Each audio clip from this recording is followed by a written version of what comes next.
Good, because I'm starving still, so that's like, oh.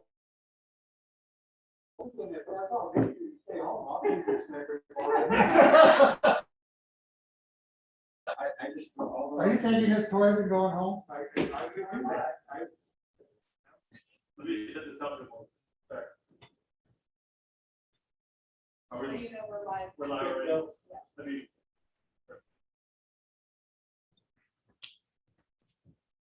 Do you want me to close session for stuff? Do you want me to? All same thing.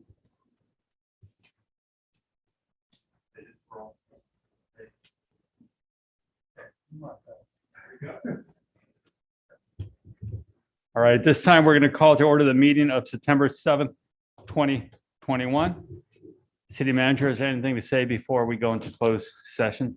Yes, we'll be, council will be going into closed session, will be held by the city council to discuss the following matters: conference with labor negotiators pursuant to government code section 54957.8, agency representative, city manager Miller. Conference with labor negotiators pursuant to government code section 54957.8, agency representative, city manager Miller. Then conference with legal counsel, anticipated litigation, significant exposure to litigation pursuant to government code section 54956.9B, two potential cases. And then also pursuant to California Government Code Section 54957B1, consider appointment, performance, discipline, or dismissal of public employee, city clerk. Agency negotiator will be city clerk. That will be it. Thank you, sir. Do we have any comments from the public?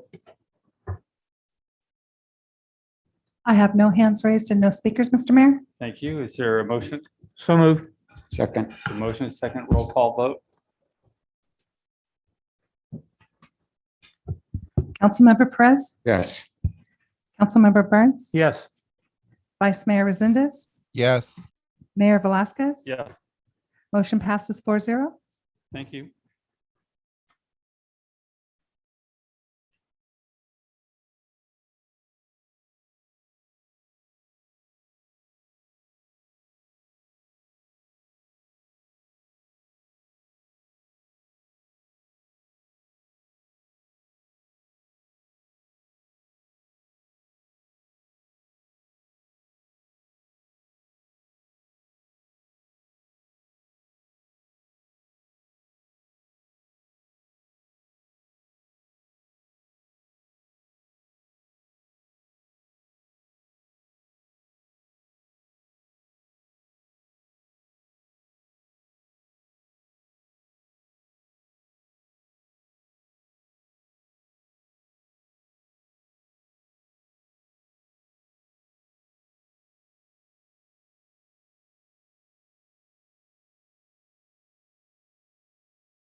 Councilmember Burns, Here.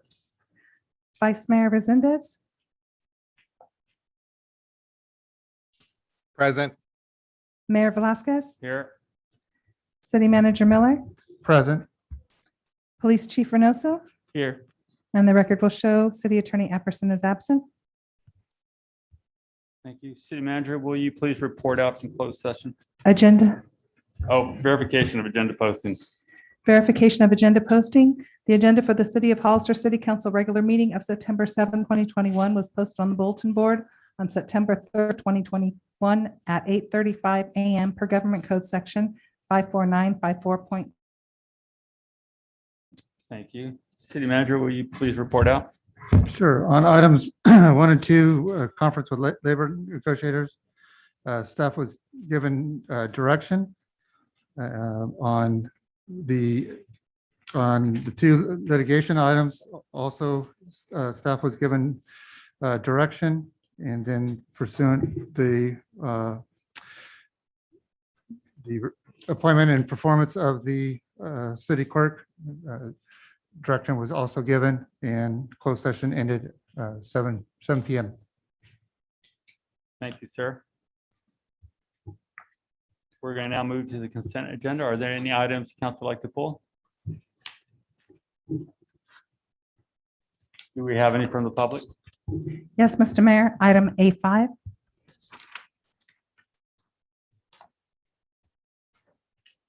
that it? Is there a Yes, sir. motion? So moved. Or is it motion? Is there a second? I'll second. Vote, please. Councilmember Perez, Yes.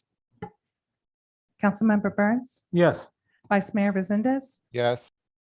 Mayor Velazquez, Yes, motion carries 4-0. thank you. We'll move to item A5.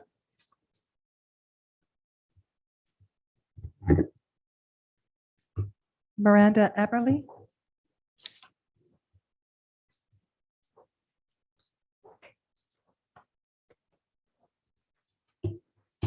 Hello, Hello. my name is Miranda Eberly. I request your police report. Can you please, Mr. Tim Burns? You say you were previous law enforcement, correct? Does this look like a redacted police report? Ma'am, I'm sorry, you're going to have to, we can't go back and forth with the council members. Go ahead and, Okay, well, I was not provided a properly redacted police report. I don't see how they could completely leave out the investigation. There's no pending litigation. So you all have the police report, and hopefully I'll be hearing from you in regards to my request to Brady, Captain Reynoso also, and I'll be getting a hold of Attorney General. Thank you. thank you, ma'am. Do we have any other speakers? I have no other speakers, Mr. Mayor. Thank you. Is there a motion? So moved. There's a motion. Is there a second? Second. Motion is second. Roll call vote, please. Councilmember Perez, Yes. Councilmember Burns, Yes. Vice Mayor Resendez, Yes. Mayor Velazquez, Yes, motion carries 4-0. thank you. We're going to now move to C, public input. This is the time for anyone in the audience to speak on any item not on the agenda and within the subject matter, the jurisdiction of the council. Speaker cards are available in the lobby and are to be completed and given to the city clerk before speaking. When the city clerk calls your name, please come to the podium, state your name and city for the record, and speak to the city council. If you are joining us by Zoom, please click on the bottom of your screen to raise your hand. If you're joining us by Zoom using a cell phone, please press *9. Each speaker will be limited to 3 minutes with a maximum of 30 minutes per subject. Please note, state law prohibits the city council from discussing or taking action on any item not on the agenda. Do we have any speakers tonight? Yes, Mr. Mayor. Carol Lenore,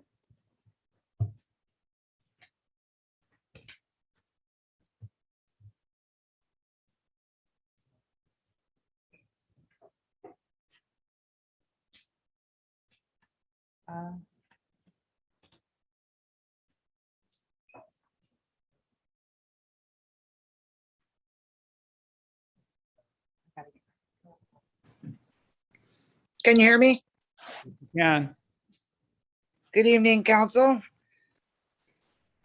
At the last meeting, I heard Vice Mayor Resendez state that the current council is much better at getting things done than past council.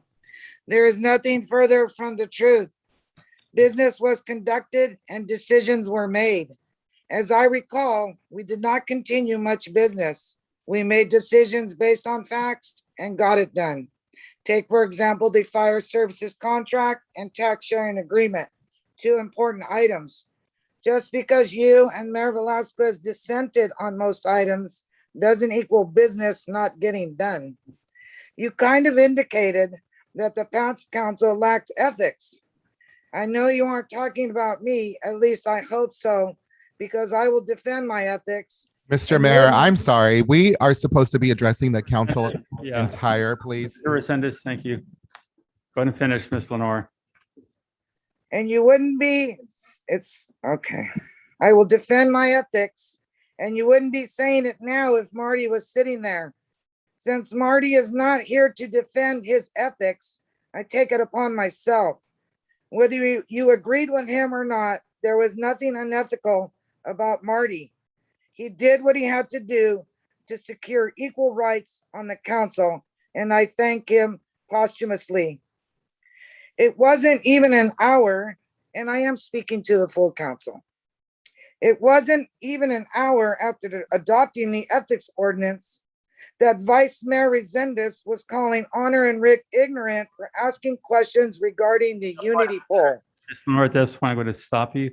What I'm asking, or what your public comment is about, is bringing business forward that the city council together can enact, vote on, and work through. No, I'm exhibiting my free speech right to comment on council comments. I know, but we're not going to go back in time to talk about what happened 2 years ago, 5 years ago. Well, then, okay, I'll agree with you, Mayor Velasquez. Well, then, inappropriate comments such as the ones made at the last meeting by Vice Mayor Resendez on saying unethical behavior, and you got is that not talking about the past? So I'm commenting on what he said there. I'll continue, please. I find it downright comical that Vice Mayor Resendez's concern on social media is concerned with social media regarding campaigning. If that isn't the height of hypocrisy, I don't know what is. Try to remember, I am still a resident here. And if you keep negatively alluding to me, I will keep commenting. You offended me last meeting, and that's why I'm commenting this evening. On another issue to the full council, respectfully, one regular meeting is not adequate for the public. Maybe you need additional staff to get it done bi-monthly. Thank you. My last comment is related to reckless driving. I see every day, but mostly weekends. Is somebody interrupting? Yes, I am interrupting. Your time is up. Thank you. Thank you, Ms. Thank you, Carol. You interrupted me, which is why I wasn't able to get it done. Okay, very good leadership. Great. I'm gonna go through this and understand. After the previous years, the city council enacted rules to make sure that we wouldn't be here attacking one another or. Oh, but he did. But Ms. Lenore, as a former council member, your other points should have been the items brought up as a council we could work on. So please, in the future, if you could refrain from attacking a council member or responding. This is not going to be, as in the past, a Facebook forum to attack one another. Those days are over. And I'm happy to say we are working together well as a council. So thank you very much. We'll move to the next speaker. Elias Salinas.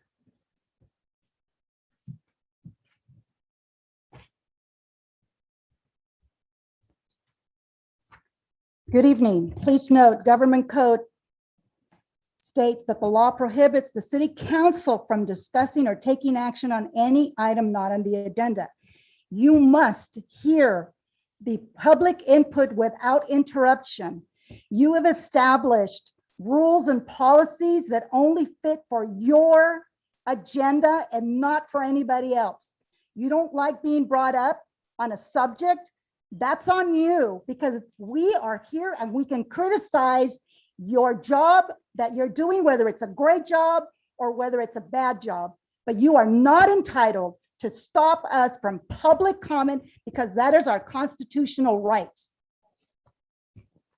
Council members may not and should not be contacting staff directly, whether it's management or the city manager, to direct them to do something. You may contact them to ask them to place something in the agenda, but you are not directed to tell them exactly what it is that you want. That is up to the entire city council. This has been going on for a long time. This continues to happen. You established these policies that only apply to something that you like, and if you don't like it, you stop us from talking. I can be up here and I can be 3 minutes and I can say anything that I want about the entire council, and I may name you. You cannot stop me. You think that the new rules are legal, they're not. Unfortunately, you have a city attorney that needs to go because he's not giving you and lacks municipal code experience to tell you what you can and cannot do legally. That's on all four of you right now, that you should be able to be looking for an attorney that can give you guidance, because you guys have placed yourselves in a situation where you're going to be sued because you're trying to shut us down. And what you just did with former Councilman Carol Lenore was completely wrong. You made a comment, you broke the government code, and you broke your own rules. You're supposed to stop the clock and make a comment on something else, but not directly attack her.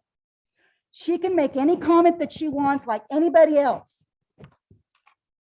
It just irks me to no end how it is that you as a council member Resendez and you, Mayor Ignacio Velasquez, continue to dictate what can and cannot be done. It needs to stop. And you have two other council members that it is their duty to know what policy is, to call to order when you start getting offline and you start on your high horse, that you can tell anybody what they can and cannot do. I also at this time requested that the council consider taking the dispensary and adding it and letting more people apply Thank you very for it. much. I will repeat what I said earlier. This is a forum as residents who come speak to us on issues that are happening, happening within our community, so we can help solve those issues. It will not be a forum to, again, as in the past, spread rumors or accusations. That's not what city council is about. We're here for you, but we're not going to go through those same times again. We don't need to do this. We learned from the past. We're working together, and we appreciate your help rather than making accusations, emotional accusations. It's just not helpful for our community. So thank you very much. Do we have an Don Koistinen.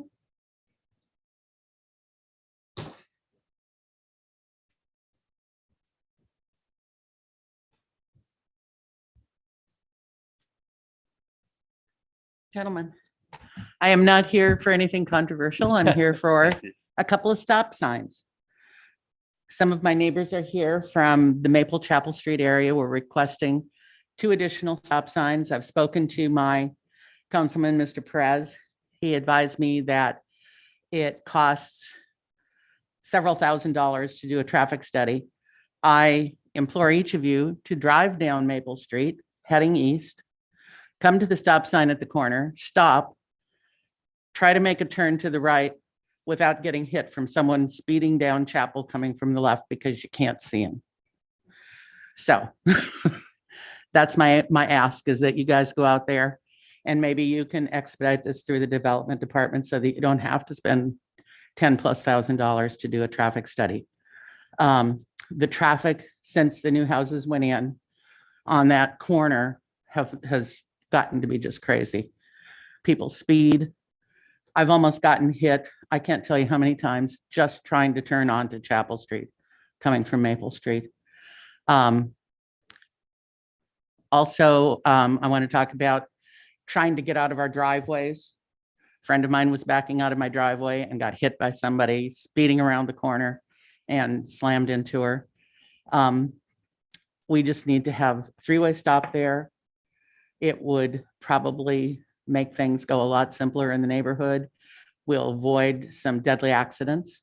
And I know there's going to be a lot of activity going down there. I think Mr. Perez was telling me that there's going to be a new hotel, a strip mall, and I think 800 houses, which we tried to not get through, but we weren't successful in that. So anyway, that's all I have to say. Please get us 2 stop signs, You're speaking of, just correct real quick, Maple and Maple Chappelle? and Chapel, Chapel.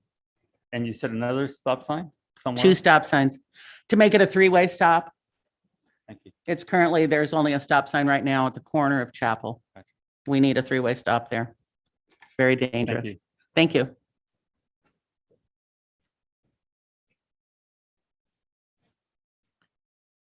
Shirley Hawkins.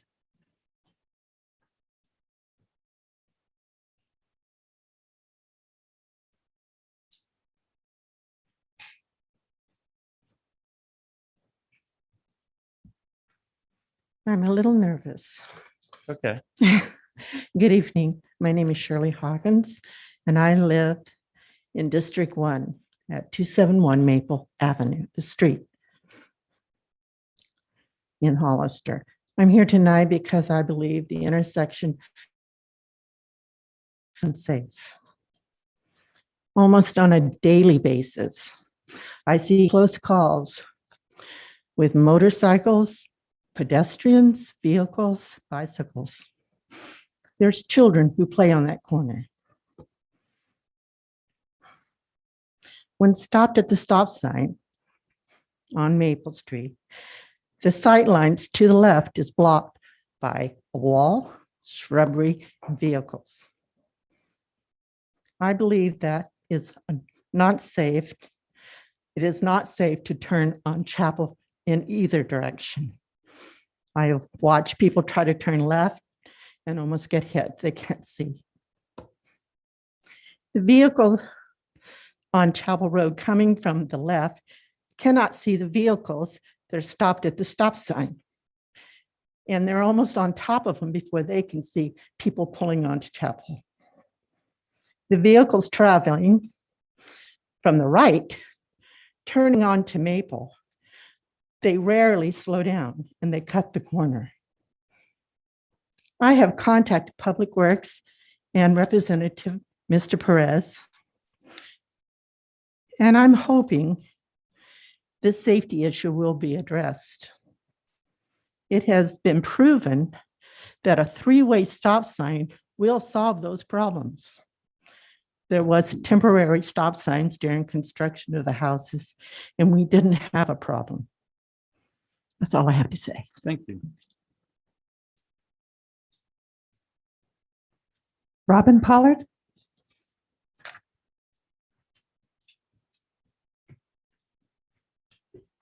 Good evening, Robin Pollard, Hollister, or you want my address? I don't remember anyhow.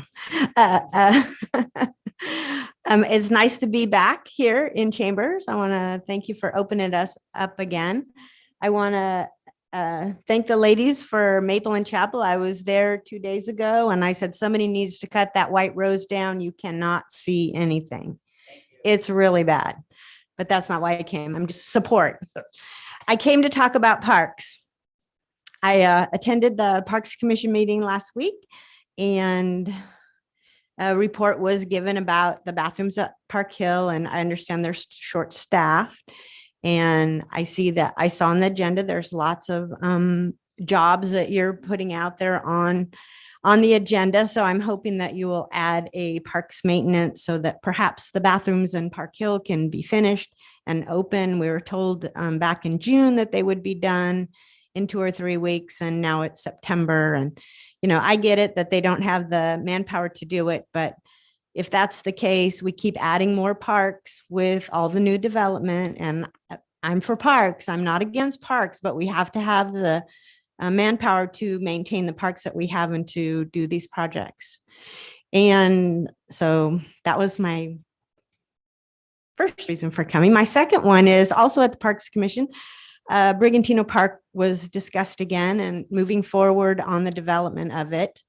And I know you guys are really excited about getting some sort of traveling team fields in there so you can create some income for the city. But until you get a safe access for our youth, you can't possibly in good conscience build anything out there. Whether it's a road or a trail through the river. I know the bridge is a big, way too much money, whatever. You cannot build anything. You cannot develop that area without a safe access. You can't expect, I know you want the traveling teams to drive there. I have passed kids walking and riding their bikes on that 4th Street Bridge more than once. Other people have. We need to do something about that to get safe access. Thank you. Thank you.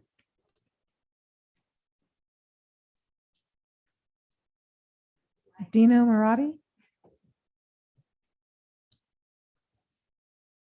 Yeah, hello, Council. My name is Dino Marati.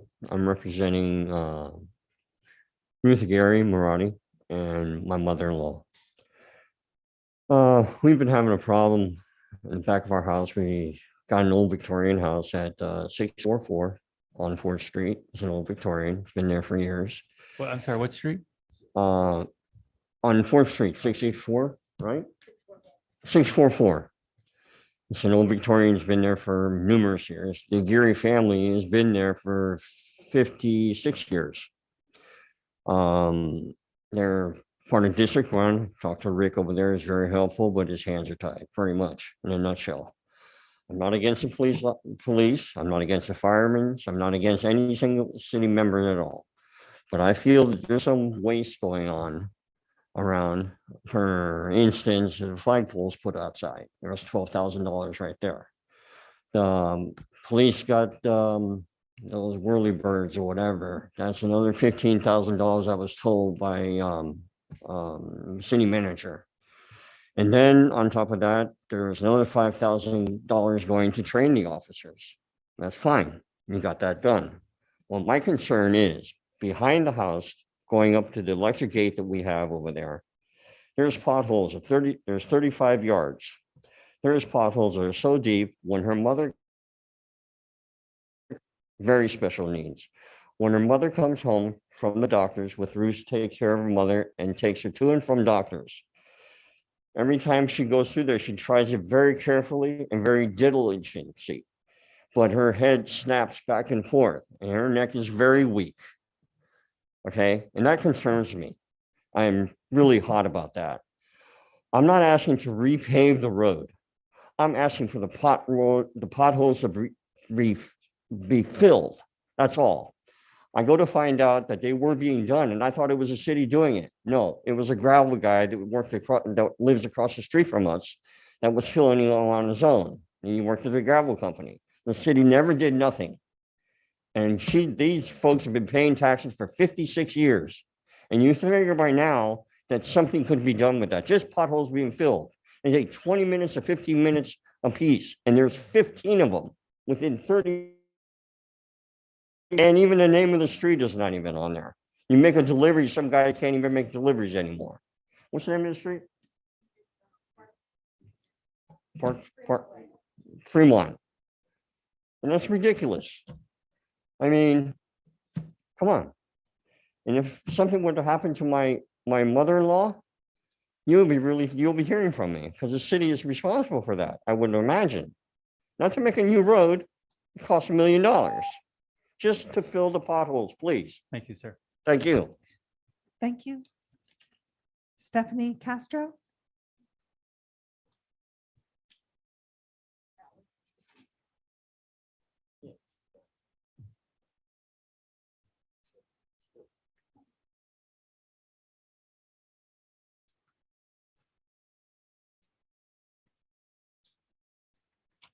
Good evening. I had a question about the agenda. I was wondering where the tabled item is from last week regarding the thin blue line flag that is supposed to fly for next month, October 2021. The application was filled out properly. It's on the agenda. No, that's for next Yeah, they year. made a mistake. It's the discussion night will be about the October one. There was a mistake made on that, but we'll be discussing the October. So one. that's just a mistake. So you'll, Yeah. oh, okay. Thank you. Did, you notify anyone that that was a We mistake just or? found out today. Yeah. So, Oh, okay, you didn't address us, so. Okay, yeah, thank We you. will be. Thank you. Jose Mendez.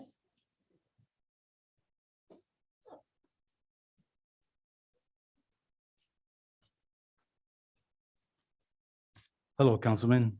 My first meeting, pretty excited and nervous, but I love it right now. It's feel good. So I'm here about the traffic issue on Chappelle and Maple Street. I live on that street. It's, I believe, I just want to get into some history of that. I live there, and 2 years ago, someone hit my Jetta in front of my house and it shot over to the next door neighbor. And then they hit it again twice. They got totaled. I barely moved there when that happened, like not even 2 weeks.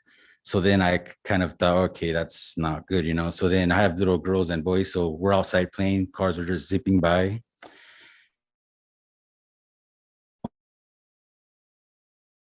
I really never really appreciated a community. I left Hollister and I came back once I had my kids, and I realized this is where I want to be. I want them to be safe and grow up in a good environment. But my concern right now is traffic. My neighbors put in their input. I would like to just say that I was looking at this fence height, maximum of 3 feet for a side of a home. The shrubs in that area on Chappelle are 4 feet 6 inches and 4 feet on Maple Street. So to me, that's still considered a fence. It's wood and it's obstruction. So I did some measurements and stuff. I'm not an engineer, but it is a pretty hard turn once you go from Chappelle to Maple. You have about 9 feet on one side and then 20 feet on another side. So you're kind of cheating the other side. So those people are really kind of hugging the line, the center divider, to not hit the cars that are parked on that side. I'm out there all the time with my yard and just barbecuing, watching my kids play, and I don't let them out no more because it's pretty bad.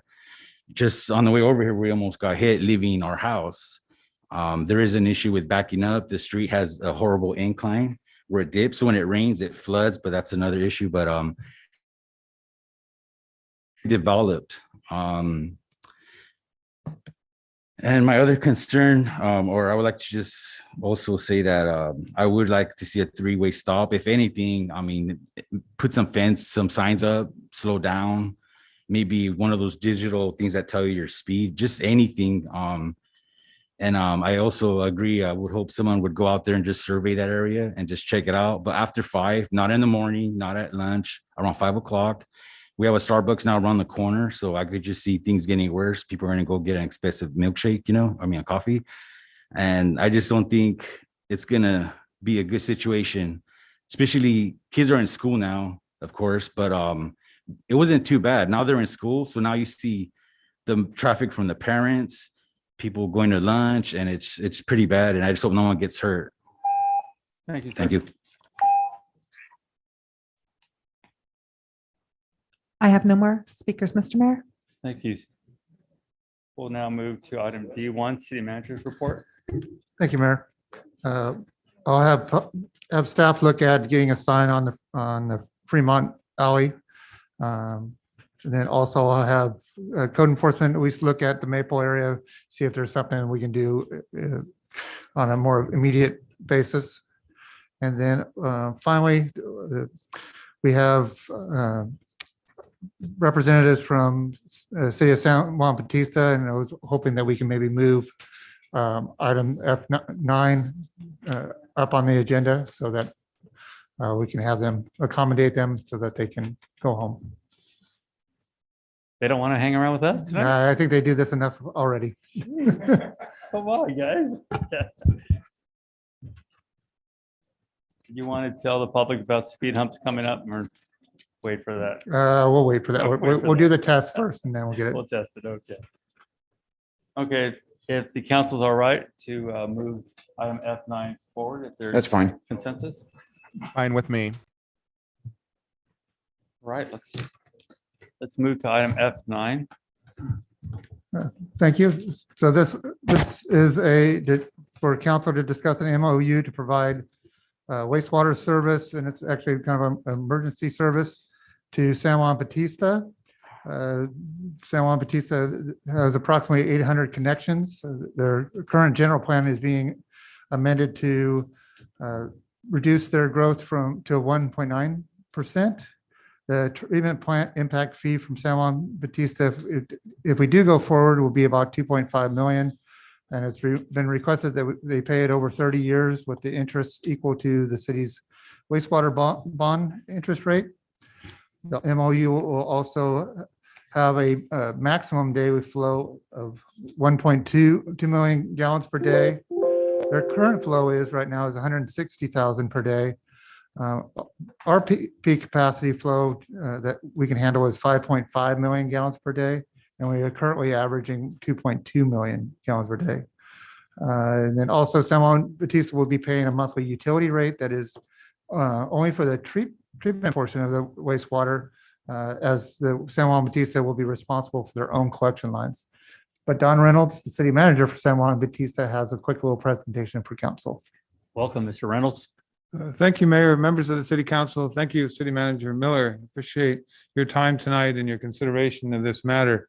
We have been working hard since I started July 2nd, 2019. It's been my focus. And just in 2020, we had 39 special meetings. COVID, of course, but water was on every agenda. So this has been our City Council's focus. And with me tonight, I have members of our Water Committee, Mayor Jordan and Councilmember Freeman are joining me tonight. We came to the Hollister City Council February 1st to discuss our progress, looking towards a solution to close to $1 million in fines being imposed by the State Water Board since 2007, and a recent administrative order on consent compelling us to improve our water systems and to find a better permanent solution. So this MOU that we bring to you does a number of things, but it's intended to be a bridge. It's a temporary agreement to get to a long-standing permanent agreement. So this agreement would ask the question, is this project feasible? And if it's found to be feasible, then the next step under the MOU is to form permanent 10 or 20-year agreement. And the city of Hollister is already in such agreement with Sunny Slope and the San Benito County Water District. That agreement would be amended to include San Juan Bautista.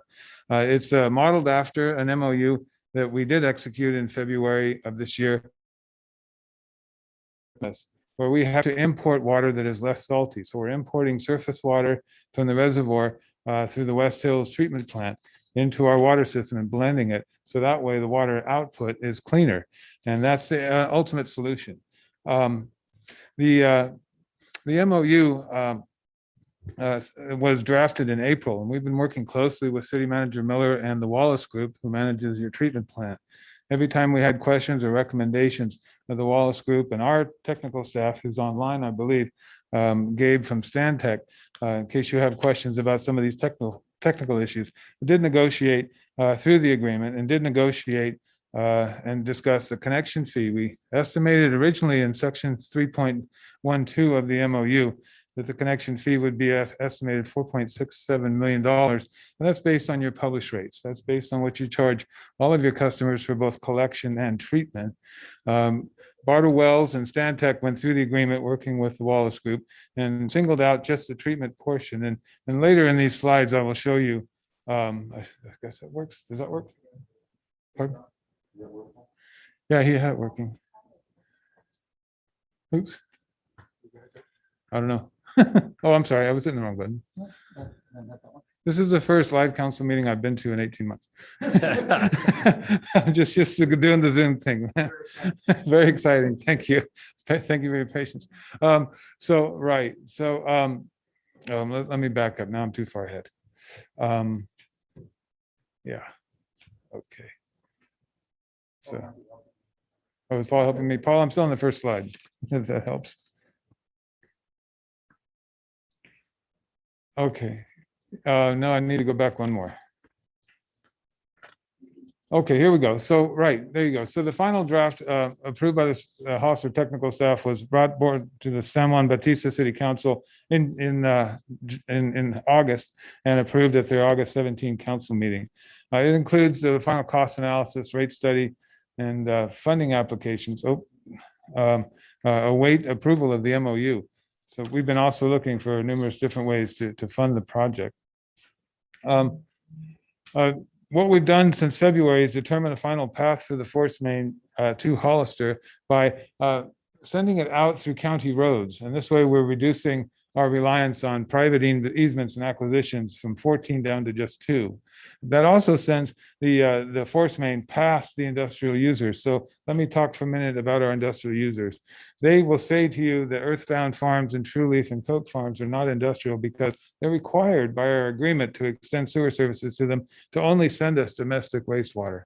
So they are only sending us their domestic wastewater. Earthbound, our biggest client, has a whole industrial water treatment plant on their premises. So their wash water, the water is separated, and they send us just the toilet water, and that's what we get from their employees.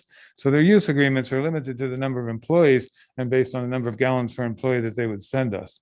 So what we're trying to do is get all of them focused into one location on San Justo Road, where we can monitor the quality of the water 24/7, and we can monitor the volume that it put out. Right now, we've been entrusting a third party to send us data that they have hired. We would like to do this ourselves and take it upon ourselves so that we can assure Hollister that the water coming to you is as good as your permit limits require. So our design should be completed by December 22, but our 30% design will be done in October. And so October is a real big month for us. We hope to have our design at 30% complete. We hope to have our environmental studies done, and we hope to have our rate study approved to help pay for the project. So it's going to take about 9 to 12 months to complete the project. And our goal is to be done in time for the EPA's deadline. And the EPA is also on the line today, if you'd like to ask some questions. Our goal is December 2023. So when it's done, the city will maintain these lift stations and the force main all the way up to the Hollister treatment plant. So if I've got this right, if I could see the next slide, Paul, I'm sorry, I'm not doing very well. Okay, no, we've been through that one. Okay. Right, so this is the force main project leaving north San Juan Bautista on San Juan Highway, and then turning east on Prescott, and then using San Justo Road to come across. And that's the design for the 6.5 mile pipeline. The estimated cost is $14.8 million, design, acquisition of right of way, and construction. And on the next slide, Paul. It's going to end here. This is Union Road and Highway 156. And you can see that it comes in at the bottom on the right-hand side, right into the Hollister treatment plant to a manhole that the city will have to improve in order for the manhole to accept our pipe coming under Highway 156. It avoids impacting the Hollister collection system entirely because it terminates, our responsibility terminates at your treatment plant. The city plans on sending, on average, we've calculated about 160,000 gallons per day. It's actually gone down since 2017, I think, through the use of water conservation toilets and other efforts. Our general plan, talking about growth, this is a sensitive subject, of course. We appropriated $100,000 this year to initiate a general plan amendment. Our general plan was adopted in 2016, and every 5 years we should amend it. And to that end, we did not adopt a sphere of influence and take it to LAFCO. And so this has been brought forward to LAFCO, and Bill Nicholson and I are becoming great friends because we have a need to establish a sphere of influence and control growth in our city. And so this is why we've appropriated the funds and established an ad hoc committee to study a general plan amendment. Right now, the general plan estimates a 3% growth rate, and the city has never grown at 3%. The average over 10 years is right around 1.9%. So we amended our water and wastewater master plans to include this 1.9% growth rate, and it's based on the general plan. So the number that you see in the MOU estimates a 1.9% growth per year. And as Brett referenced, it's our portion of 160 gallons per day is a small portion of the total. So with that, I've skipped over a lot of things quickly, and I'm happy to go into more detail on any of these matters, but that's the end of my. Do you have any comments or do you want to have any public comments first? I'd like to reserve my comments until after public comment. Mayor. Okay. Thank you. Do we have any speaker cards?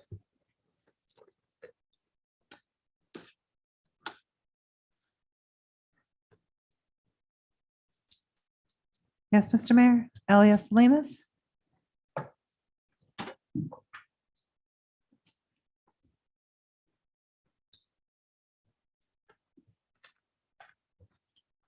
Good evening, council.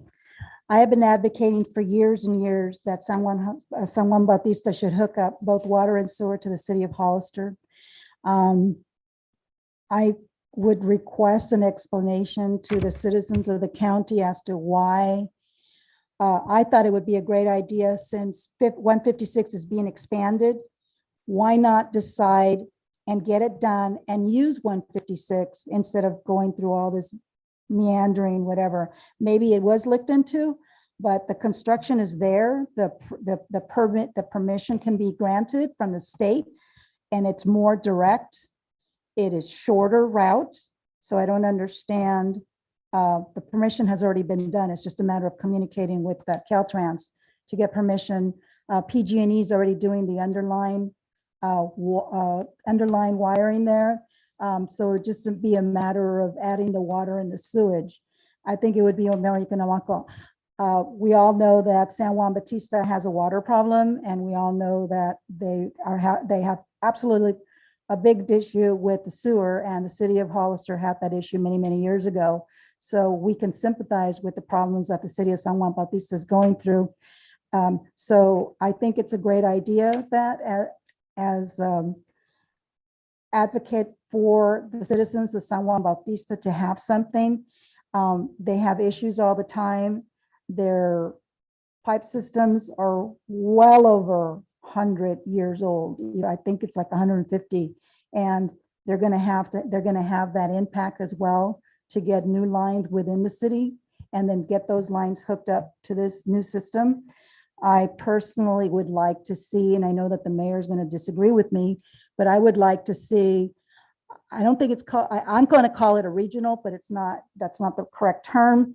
But I would like to see the city of San Juan Bautista, the city of Hollister, San Benito County, and Tres Pinos actually eventually become a sewer and a water corporation, however it is, two city councils, two councilmen or supervisors from each city or from the county, a city, one from each for, or anyway, just the way they do with other committees, so that it can be brought up and it can, you know, they can talk about it. It could also go to, I mean, if something that's disagreeable, obviously, just put it up to a measure and let the citizens of the entire county decide whether that's what they want to do. So thank you. You. I have no more speakers, Mr. Mayor. Thank you. I have a reserved spot for you, sir. Thank you, Mayor. Appreciate it. So I think that is a great question Ms. Salinas raised. Why not take a more direct route? I'm sure that there's a rationale to how we've gotten to this point, and if you could explain it, I would appreciate that. Sure, that's my pleasure. Thank you very much. There's a couple issues with going the direct route, and that is the location of our collection systems on the north side of our town. And so it would require then to double back all the way through town. Secondly, it is Caltrans right of way, and I know they're starting the 156 bypass, but if this project takes more than 3 to 4 years, we're going to miss our deadline with the EPA. So timing and meeting the EPA's deadline is also important. But in working with the prior RMA director, they were more than welcome to allowing us use the right of way in the county roads, and understand that we have the same accessibility, but working with our county partners instead of our Caltrans partners, it's just a lot easier. So we have a soft go ahead. Of course, there's encroachment fees that we have to pay the county, but we're able to use this shoulder and not necessarily go down the middle of the asphalt. It's just, that's what Stantec did when they came on board in February. Is they spent 3 months picking the best path, and we agreed that this was the best path. It's really important to our residents if we can keep the industrial users sewer at their plant and not in our house. And if we can go by and pick it up on the way, then it's a better project for everybody. So that's some of the reasons. Thank you. For the Hollister City Manager, Mr. Miller, if the city moves forward to initiate this agreement, will this require any additional staffing on behalf of the city of Hollister? No, because the San Juan Bautista will be responsible for their collection lines. So they'll be responsible for cleaning them, maintaining them. All we're going to be doing is processing the wastewater, which Veolia already does, and it's already would be planned for accordingly. Thank you. My final question.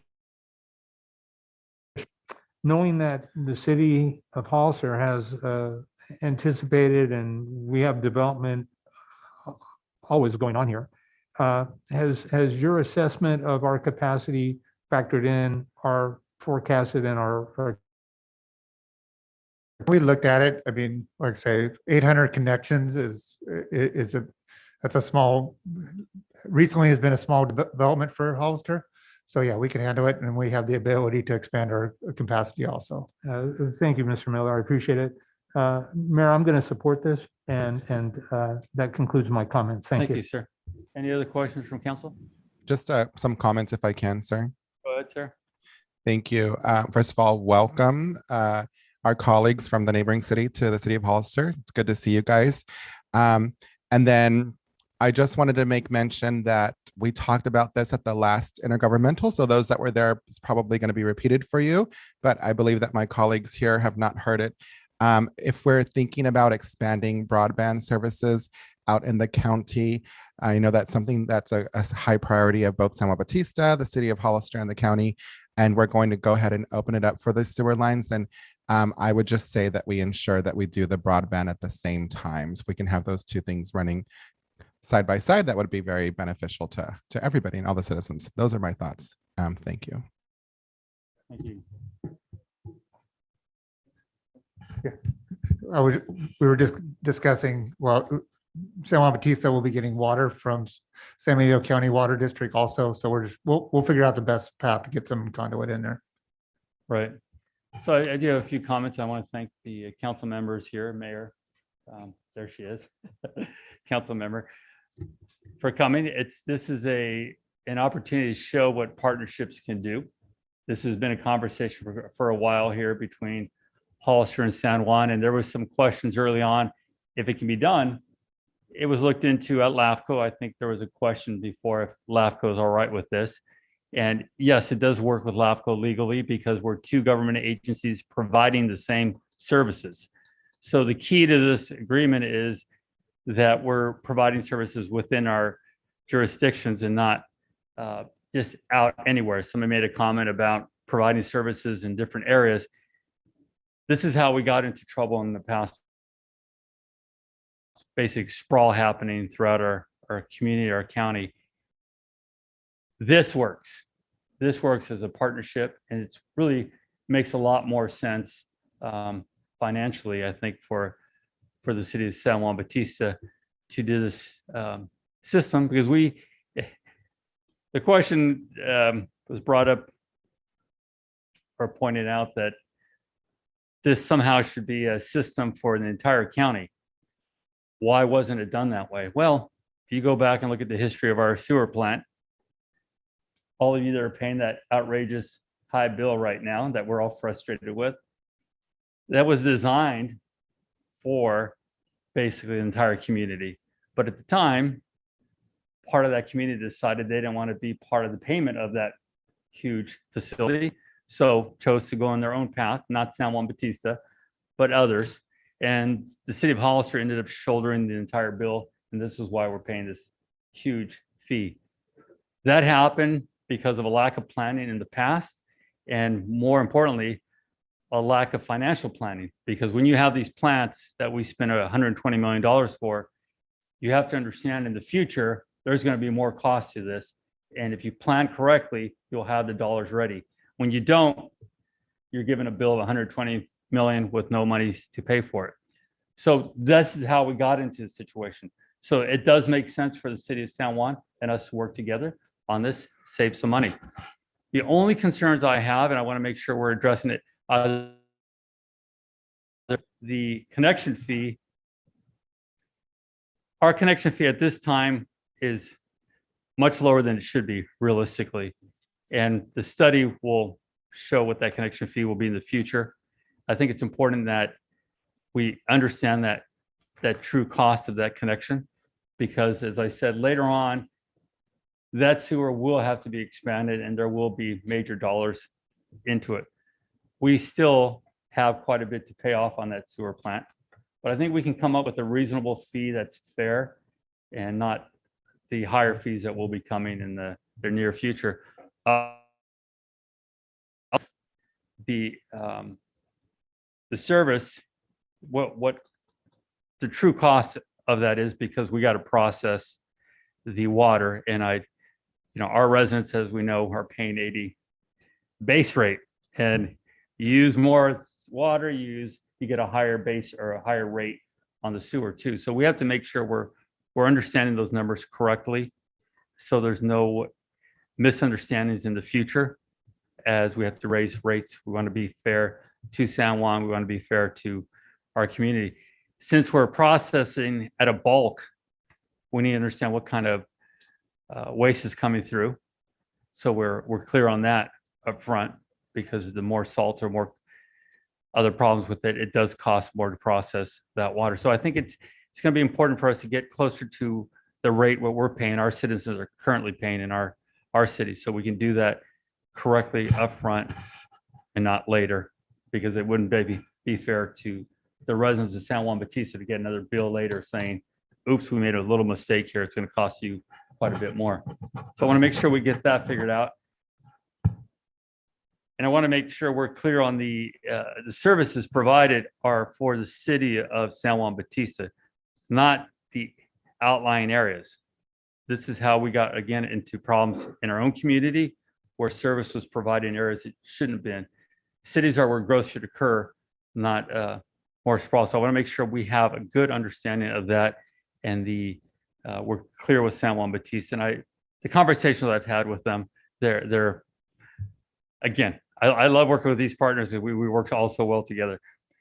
So we understand that, and of course the future growth, a number that we can live with, because again, we're going to have growth in our community that we're seeing right now, and we don't want to be in a situation too early where we have to pay for an expansion before we have time to pay off the current facility. So if we can work that out, I don't know if we have to do that now or we can do that in the future. Mr. Reynolds, we've had this conversation and want to make sure, want to make sure we're clear about this. This is a big project, an important project, and we can get it right the first time out. That would be, I think, more appreciated by the residents of both cities. Yeah, I will speak for Don and myself. Yeah, we want to right the first time, because trying to fix it after the fact will be really difficult. So is that something we want to work out tonight? I know the council probably has more questions about our current impact fee for sewer connections of $4,000, when really it should be closer to $9,000 to $10,000 per hookup. Correct. I mean, right now, council has adopted the use of professional services to redo our sewer impact fee and also look at our rates. So we hope to have that done within 6 months. So that'll be in effect before they hook up. And that's my question right now. The current fee is $4,000, but the presented contract is somewhere about $2,400. So is that something we work out now, rather than, again, later on, the fee's going to go up, but I would agree, would not be fair to the city of San Juan Bautista to pay that higher fee. It's an existing city. It's not a new development happening. So I think, but at the same time, I don't believe that $2,000 fee is the correct amount to really cover some of the impact it will have on our plant. So that's something we could work on now. Is that something San Juan Bautista is willing to work with us on? What are your feelings? What I'd like to propose, Mayor, is that be part of the permanent agreement, which we'll know by the end of October. And if things are feasible and our rates do get approved, then we're going full bore ahead on this permanent agreement. And that's where I think the EPA would feel better if we had your confidence tonight, and so we could move forward. you have my full support on this project. And I think, again, it's very important. I just want to make sure we're clear on this, it's on the record, and we could work that. And I agree with you on that, if we can do that. Correct. Mr. Manager. Yeah, we'll do it on the final agreement. Okay. Any other questions? Yeah, I Go ahead, have, Mr. Perez, Councilman Perez. actually, I'm in total support of this. I'm sure all the minor details we can work out. My question is more towards the, my sewer beer. I don't even drink. No sewer beer. That- not That's good. why. Sewer beer is not good. Yeah, I wouldn't try that one. My bill or everybody's bill. So I was under the understanding that that 80 something dollar rate was supposed to be coming down. By the addition of adding San Juan, is that going to help that fee come down? Yeah, it would definitely help, as we have more ratepayers, there's more costs to spread across. And just kind of for information for everybody.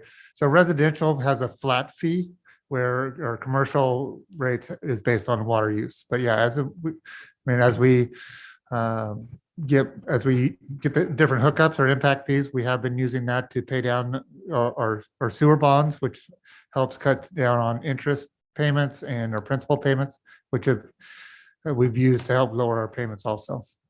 Good, that's a good thing. But like I said, I'm in total support of this and don't drink no sewer beer. Okay, is that all the questions?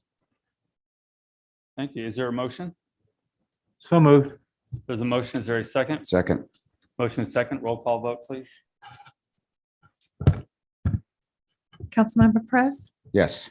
Councilmember Burns. Yes. Vice Mayor Resendez, Yes. Mayor Velazquez. Yes. Motion carries 4-0. Thank you, San Juan Bautista. Thank you very much. Thank you.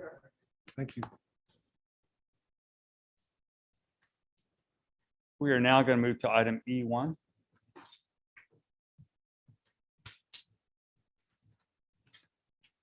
So for clarification, Mayor, I don't believe we said anything about D2, but I have nothing to report on it.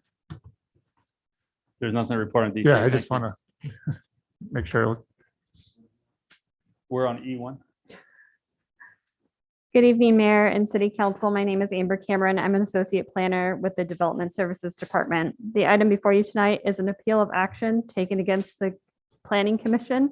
Their decision to deny the applicant's request to remove condition of approval number 55 of PC Resolution 2016-11 for tentative map 2015-9 as amended by PC Resolution 2017-31, which requires the applicant to provide an emergency vehicle access, also known as an EVA, for the proposed homestead subdivision to West Side Boulevard. This item did come before council on August 16th. This time staff would like to ask if you would like to receive the full report or not. I believe the council had the report previous, or would they like to receive it again? You're okay. I read that. The applicants are within the audience, so if you have any questions for them, they are able to speak to you as well. Is there any questions from council of the applicant? Mayor, I'd like to reserve my comments or questions pending the public hearing. Thank you, sir. Do we have any comments from the public? I do. Ingrid Siwak.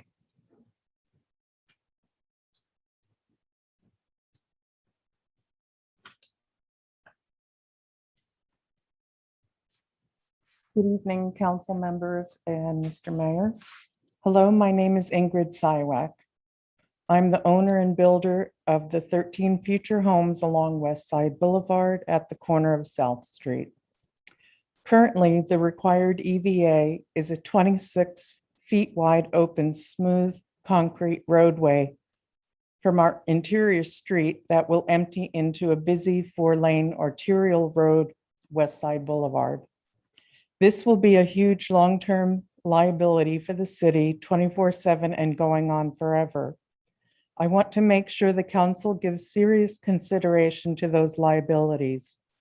I oppose the currently approved design and cannot believe any reasons for supporting it.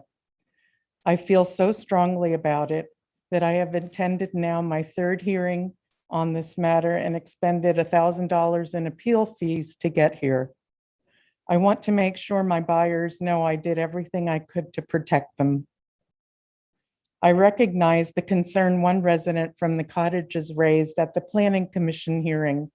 However, a much better solution is a type of EVA that has already been approved and installed at the Hillcrest Meadows project.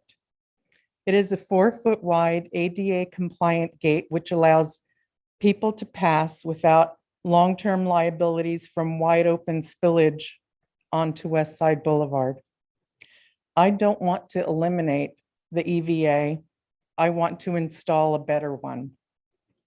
One which would allow people to egress in an emergency, but not leave a wide open gaping space guaranteeing future liability claims against you and the city.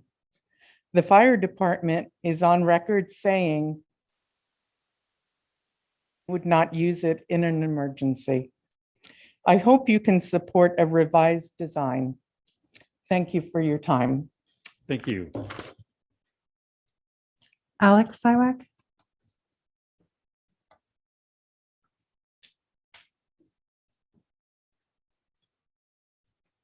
Mayor and council members, good evening. Thank you for hearing our appeal. At the last meeting, the council raised two issues.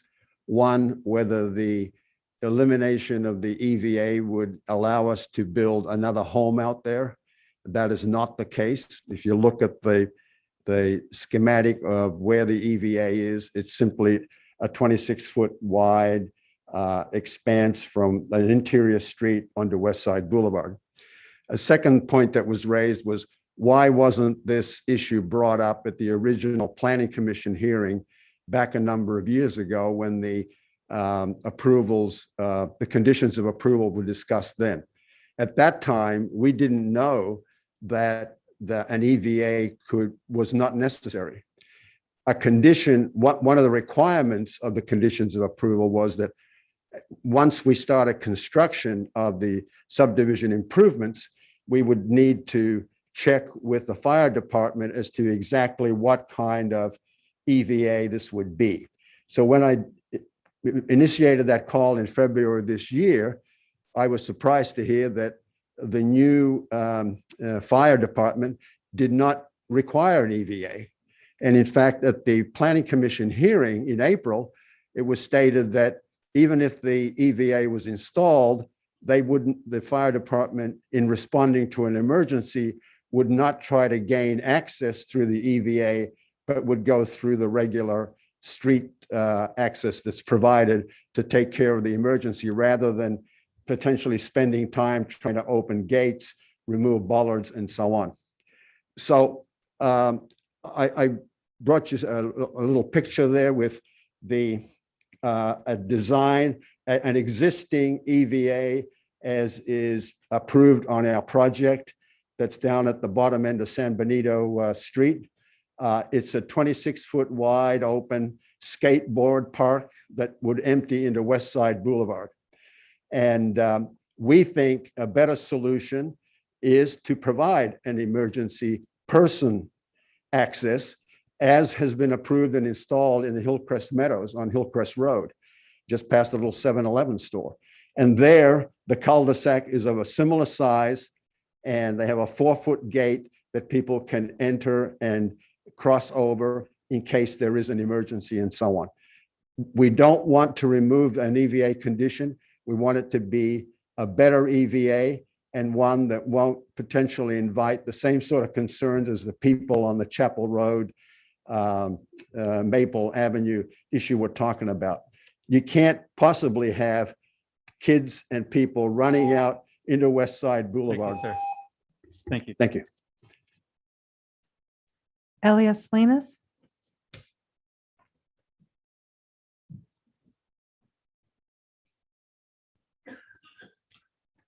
Thank you. I would kindly ask that that the city council ask so that the public can hear the opinion of the fire chief, the police chief, and the planning department to confirm or deny what they're saying, that it will not be used. I think that would make a big impact on the decision that would be made tonight. Thank you. I have no more speakers, Mr. Mayor. Thank you. At this time, we will close public hearing.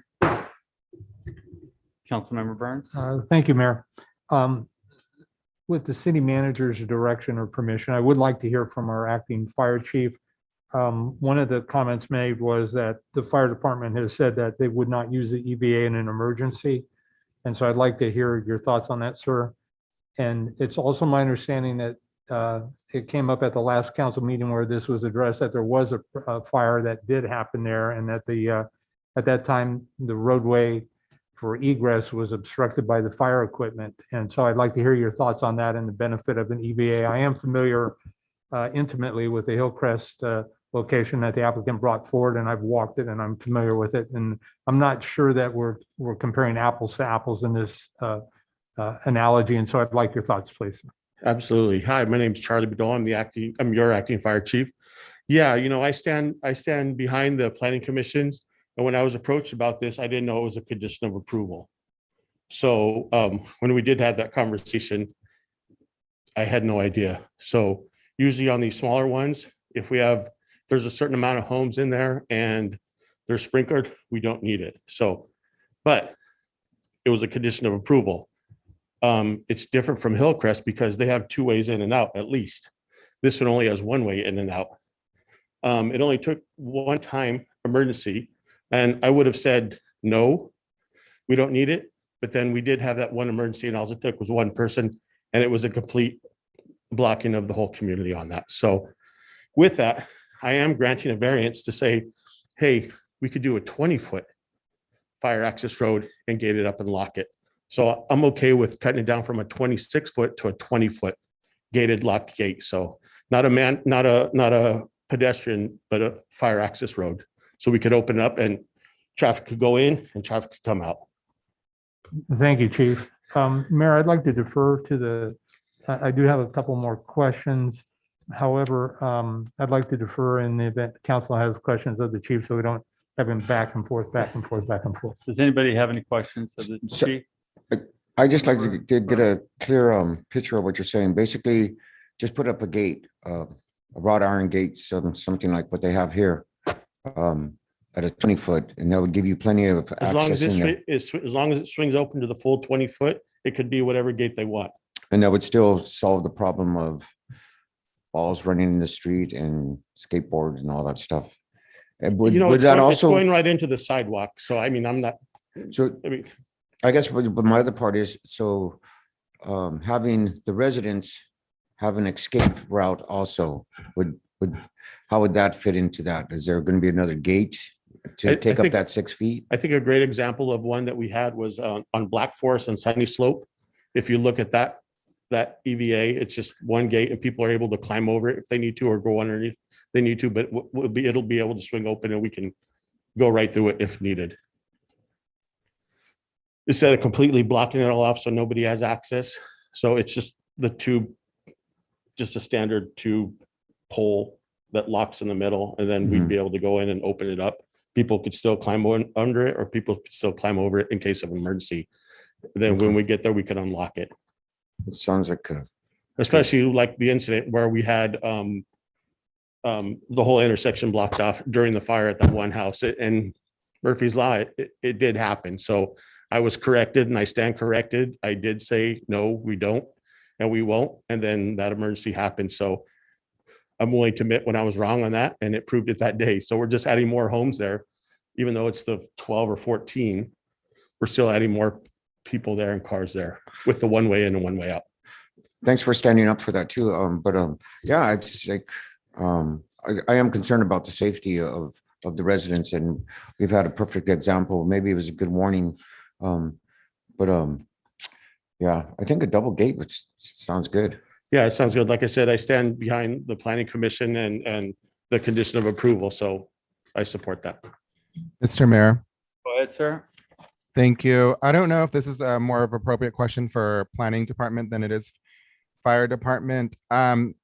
Was the discussion of a 20-foot gate versus a 26-foot gate given to the planning decision when they gave their decision? And also, what was in the original conditional agreement?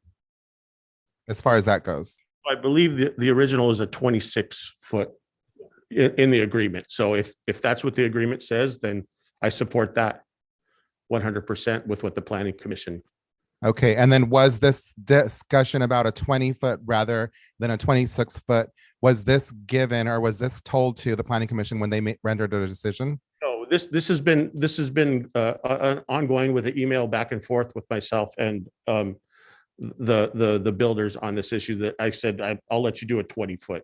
So that's just me granting that, but I'm not going to go against what the planning commission condition of approval was. So Thank you, Mr. Bedoya. I appreciate your report. I stand by my previous comments that I said, and I also just stand by the decision of the planning commission. This was in the conditional agreement. You agreed to a 26-foot EVA at the time, and there was a fire there. Like this could have been a complete disaster. So, I mean, there was a fire. There's only one way in, one way out. I still stand by my decision. I stand by the decision of the planning commission, and I appreciate Mr. Bedoya saying that if it wasn't the agreement, then we need to abide by that agreement. We can't start cutting corners and making exceptions so late in the game, so to speak. Thank you so much. Thank you. Councilmember Burns, you had another question? I do, Mayor. Thank you. So Chief Reynoso, can you give us the law enforcement perspective on the EVA, please, sir? Yes, Councilmember Burns, I don't think it's that relevant. I know there needs to be an opening there and that was agreed to. There's also ability for people who live there to go on walks and have an access there too as well, my understanding, as opposed to going the entire way around. There's also been comments about concerns about other people who do not live there going in and out through that neighborhood, but that doesn't stop them from going through any access, but it's a public street. But as far as the safety concern, I don't see the safety concern that's been brought up several times about, kids going in and out through there. Whatever gate you put there, those kids should not be running in the street. They should stay on the sidewalk. I don't see the liability on the city. I just don't see that. It's a type of construction that's in many other places, and it's very common. And there is a need mostly for the fire department for egress and emergencies, similar to the fire that happened there before. Thank you, Chief. I appreciate that. Mayor, that concludes my questions. I too am going to support the denial and the planning commission's decision. Thank you, sir. Thank you, sir. I hang on, let me finish. I agree that there should be this access. I think it's very important that that's made, and I know it was made clear from your department for future developments. I question why we only had one in the first place. I mean, this is a fire takes place, those trucks need to come in and get out of their way, but at the same time, people need to exit from another source. So almost all developments I've been involved with in the past for my own companies, everything is ingress, egress. So you have two because of these situations that happen, and it will happen. It's just a matter of time. And as pointed out, it happened here. So I fully support the original decision from the Planning Commission. Councilmember Perez? So this, just to confirm, this option of putting the gate that the fire department would be all right with, hasn't been before you guys. Are you specifically talking about the 20-foot gate? Not brought before us, as mentioned by Chief Bedoya. It was a conversation ongoing with him and the applicant. Okay. Sorry, sir. Public comment already closed. I'd like to hear from Abraham.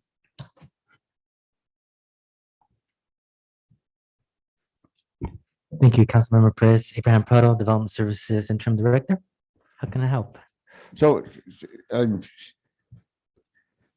well, actually, I feel like I'm just wasting our time right here anyways. We already got our 3 votes in. But just an overall view of having a gate in there, which would provide the same safety concern for as far as fires going in and out. And actually, it would actually be even quicker because there would be one lock to open that gate compared to having to pull up 3 poles, which is 3 locks, and pulling up 3 pipes. So, I mean, just an overall view. I mean, I know you can't make a decision on it. The other part about that I'm not comfortable with is that this was already in plan. And, you know, so I am kind of going back and forth there, but just.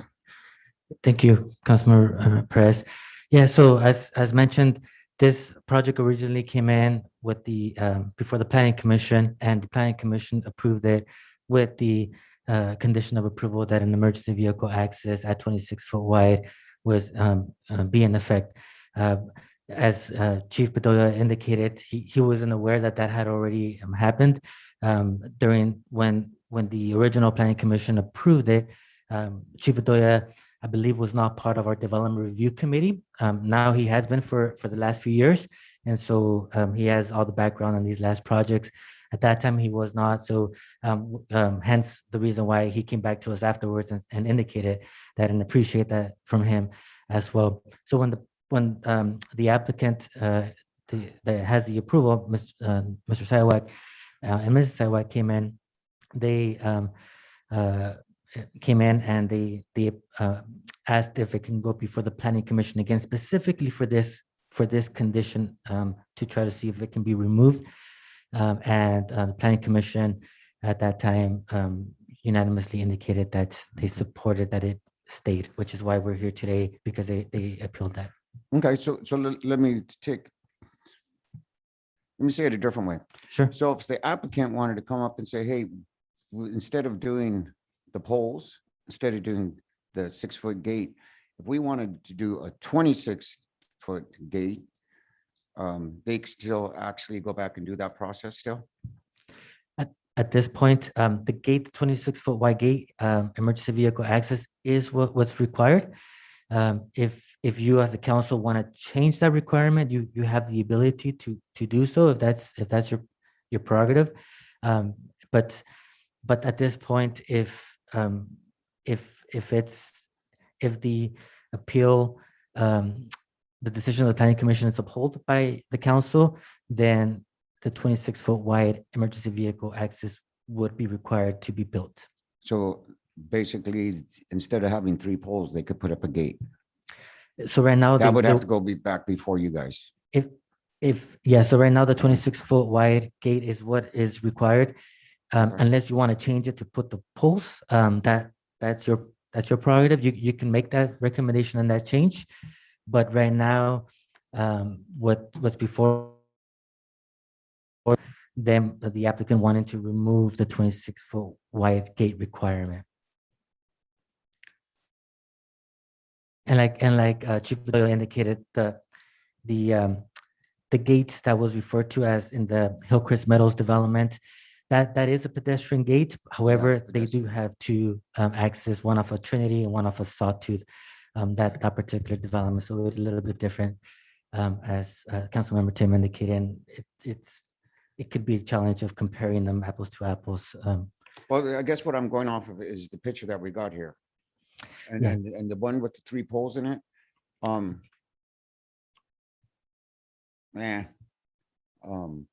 not concerned about the 6-foot gate. So I'm saying if they put in if they came up with another plan to put in 2 13-foot opening gates, it would be able to solve both problems, and fire would still have access, and they would still be able to, I don't know how you design to put in a gate that someone else can get out of there too. I just think there's another, we're only looking at 2 things here. Yes or no? What about another option? Can maybe the guys can come up with another design to have the gate, but not, because I think these poles, I think they look funky. I don't know, is funky a good word? But it's like, they do. So a gate there, I think would look nicer, and it would give the fire department access there. And I think there's another solution. So hopefully you guys can come up with that. But Yeah, not those poles. Councilmember Perez, good point. So those pools is a picture of a development that's off of San Benito Extension right before Union on a project development called the Saddlebrook development. And or not what would be proposed on this, it would be an actual fire gate that's reviewed and approved by the fire department prior for them to installing. Yeah, that is the picture that the applicant indicated as a potential option, but the condition indicates that they would have to do an actual gate as reviewed and approved by the fire department prior to installation. Okay, yeah, I was just going off this picture here, so, but No point taken. yeah, Yes. so I support the fire department having access.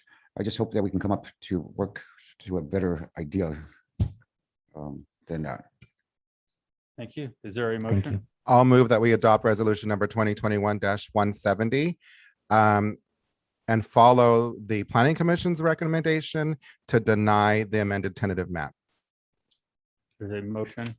Second. There's a second. Roll call vote, please. Councilmember Perez, Yes. Councilmember Burns, Yes. Vice Mayor Resendez, Yes. Mayor Velazquez. Yes. Motion carries 4-0. Thank you. We'll move now to item E2. Thank you.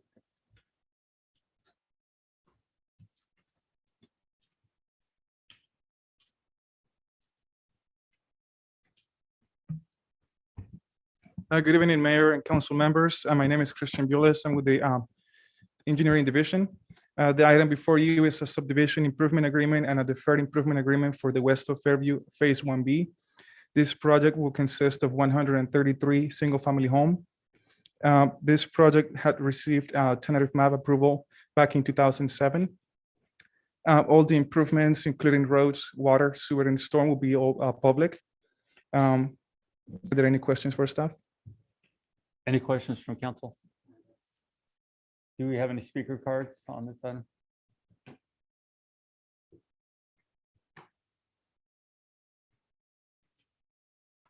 Bridget Kohler. At this point, I will open public hearing. Yes. Hi, good evening, Mr. Mayor and City Council members. My name is Bridget Kohler. I'm the Vice President of Forward Planning with Lennar Homes, and we're the developers bringing this forward. I'm here this evening to seek your approval for the subdivision improvement agreement, the deferred improvement agreement, and the final map and authorization of agreement for improvements for the Phase 1B West Fairview. It's 133 home sites, portion Phase 1B. As you may recall, council took action in May to extend the development agreement that is included in this property. That just recorded in June. The city engineer has found the final map in substantial conformance with the vesting tentative map approved in June of 2000. As you earlier took action to include these properties into the CFDs to enact that entitlement to help this community make sure it's paying for itself. This is the final ministerial approval needed for this community to keep it going forward as planned and approved previously. And I'm here primarily to answer any other questions you may have with regard to the development. Thank you. Thank you.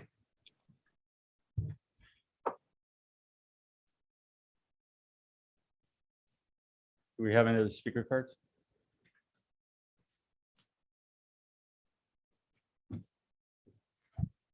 We do. Elias Salinas.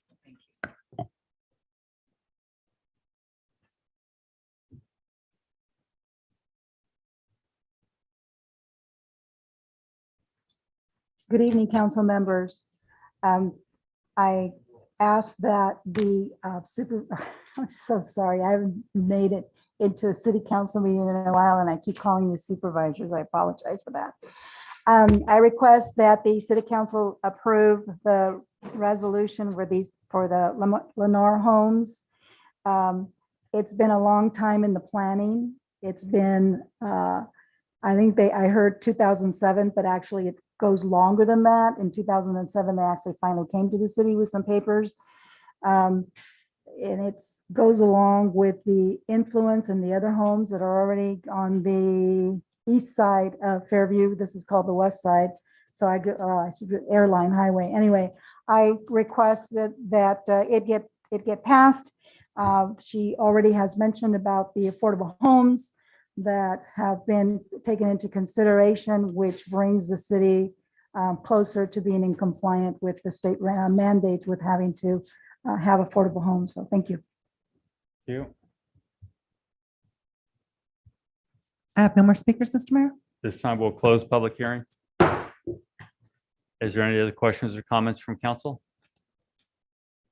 Just so we make clear with the public, this project has been approved, tentative map's been approved. This is more technical paperwork for the other improvements that need to go process through. Yes, that is correct. This is just to ensure that the improvements will be done. The developer has already posted bonds for all the improvements. So it's just making sure that the project will be complete. Thank you. Just want to make sure the public understands. Is there a motion? So I'll moved. move. There's a motion. Mr. Resendez, are you the second? Sure, I'll second. The motion is second. Roll call, please. Councilmember Perez, Yes. Councilmember Burns. Yes. Vice Mayor Resendez, Yes. Mayor Velazquez. Yes. Motion carried. Thank you. We'll now. Mayor, before we move on, could I ask for clarification on E1? The motion was made from Vice Mayor Resendez to uphold the planning commission and deny the appeal. Yes. The recommendation was to adopt the resolution. Maybe you could help explain it a little bit better.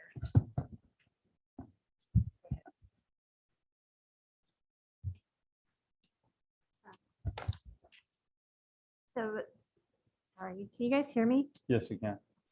So staff's recommendation for the E1 item was to adopt a resolution of the City of Council of the City of Hollister accepting the appeal for Alex and Ingrid Sidewalk, overturning the Planning Commission's decision and removing condition number 55 from PC resolution as amended by the City of Hollister 2017-31 for tentative map 2015-9 to eliminate the requirement for an emergency vehicle access. Yes, his motion was to deny the appeal. He did say approve resolution number 2021-170 and deny the appeal. But we would want to deny the resolution, correct? Deny the resolution? Yes, Okay, so do we need to have that in formal vote again? please. We'll move back to item E1 and formally, the motion should be to deny. Okay. number- I'll move that we deny resolution number 2021-170, Mr. Mayor. Thank you, sir. Okay, and there was a second by Second. Mr. Burns. And we'll do roll call vote one more time. Cover it. Councilmember Perez, Yes, we're going to deny. Councilmember Burns, Yes. Vice Mayor Resendez, Yes. Mayor Velazquez. Yes. Motion carries 4-0. Thank you. Thank you for catching that. Those can be tricky sometimes. That's why we like our planning staff there. They catch these things for us. Thank you. We'll move now to, oh wait, it's 8:30. Why don't we take a 10-minute break?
Mr. Resendez, you ready? Yes, sir, I'm ready.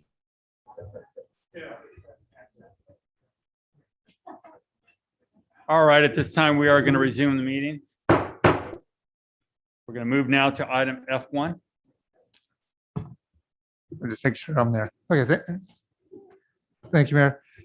So this resolution is to approve an MOU between the City of Hollister and the Hollister Police Officers Association bargaining unit for the term of August 28th, 2021 through June 30th, 2023. Anybody have Thank you. any Is there any questions? questions from council? Do we have any speaker cards on this item? Yes, Mr. Mayor, Elias Salinas.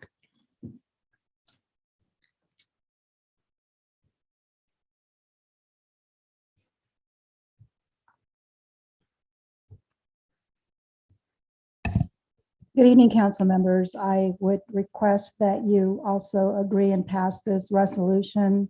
We all know how the police officers were always along with the firefighters, the front lines during this pandemic that we've had. So I support law enforcement. And that being said, with regards to the incident that happened with the firefighters, with the police officers, I would like to see that, make sure that they all get vaccinated as well. And with regards to Jacobson versus Massachusetts, it overrides having to go through their union to have to approve them to be vaccinated. So it's something that I would hope that the city council approves. I know it has nothing to do with this resolution tonight, but it's something that should be brought to the attention of you all so that moving forward, we can do something to try to end We this need to stay on the pandemic. item. Thank you. I have no more speakers, Mr. Mayor. Thank you. Is there a motion from council? So moved. Is there a second? Second, Motion second, roll call vote, please. Councilmember Perez, yes. Councilmember Burns, Yes. Vice Mayor Resendez, Yes. Mayor Velazquez. Yes. Motion carries 4-0. We'll now move to item F2.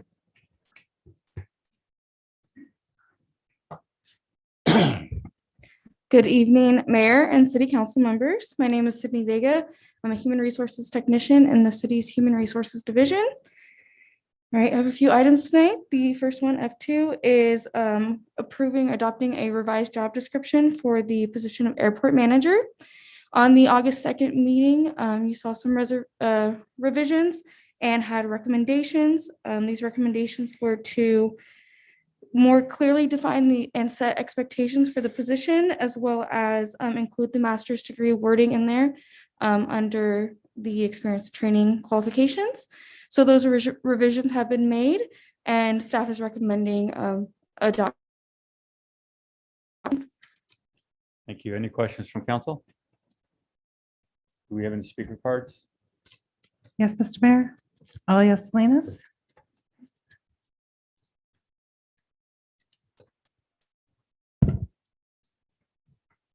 Thank you. I don't know if I read the description, the job description, and it was my understanding that there's a set of what experience that they should have or a bachelor's degree. And then I think I heard master's, but I don't know. I think this was the master wording of the job description. I would highly recommend that a position like this, that's going to be the manager of the airport, would have a bachelor's degree and not or based on the experience. And that being said, I did not pull a card for 3 and 4, but I request the same thing if it also states the same, that it's or a bachelor's degree. Thank you. Thank you. I have no more speakers, Mr. Mayor. Thank you. Is there a motion from council? Mayor, I actually do have a question. You do have a before- question. Go ahead, sir. Yes, can you confirm for me? I don't have it up in front of me right now, so if you just clarify that for me? Yeah, what it, I can answer that. I'm looking at it right now. It says master's degree in public administration, business management, or related field is desirable. Okay, but a master's, but is a bachelor's required? Is, sorry, before that it says bachelor's degree from an accredited college or university with a major coursework in aeronautics, aviation business administration, aviation, environmental science, or related field. And then it goes on to the master's degree is desirable. So based on what you said, the BA or BS degree is a requirement then? Correct. Thank you. That's the clarification. Approve the request. Go ahead, sir. Mr. Mr. Mayor. Go ahead, sir. Okay, and it's not in, you cannot just have experience. You have to have the bachelor's. Is that correct?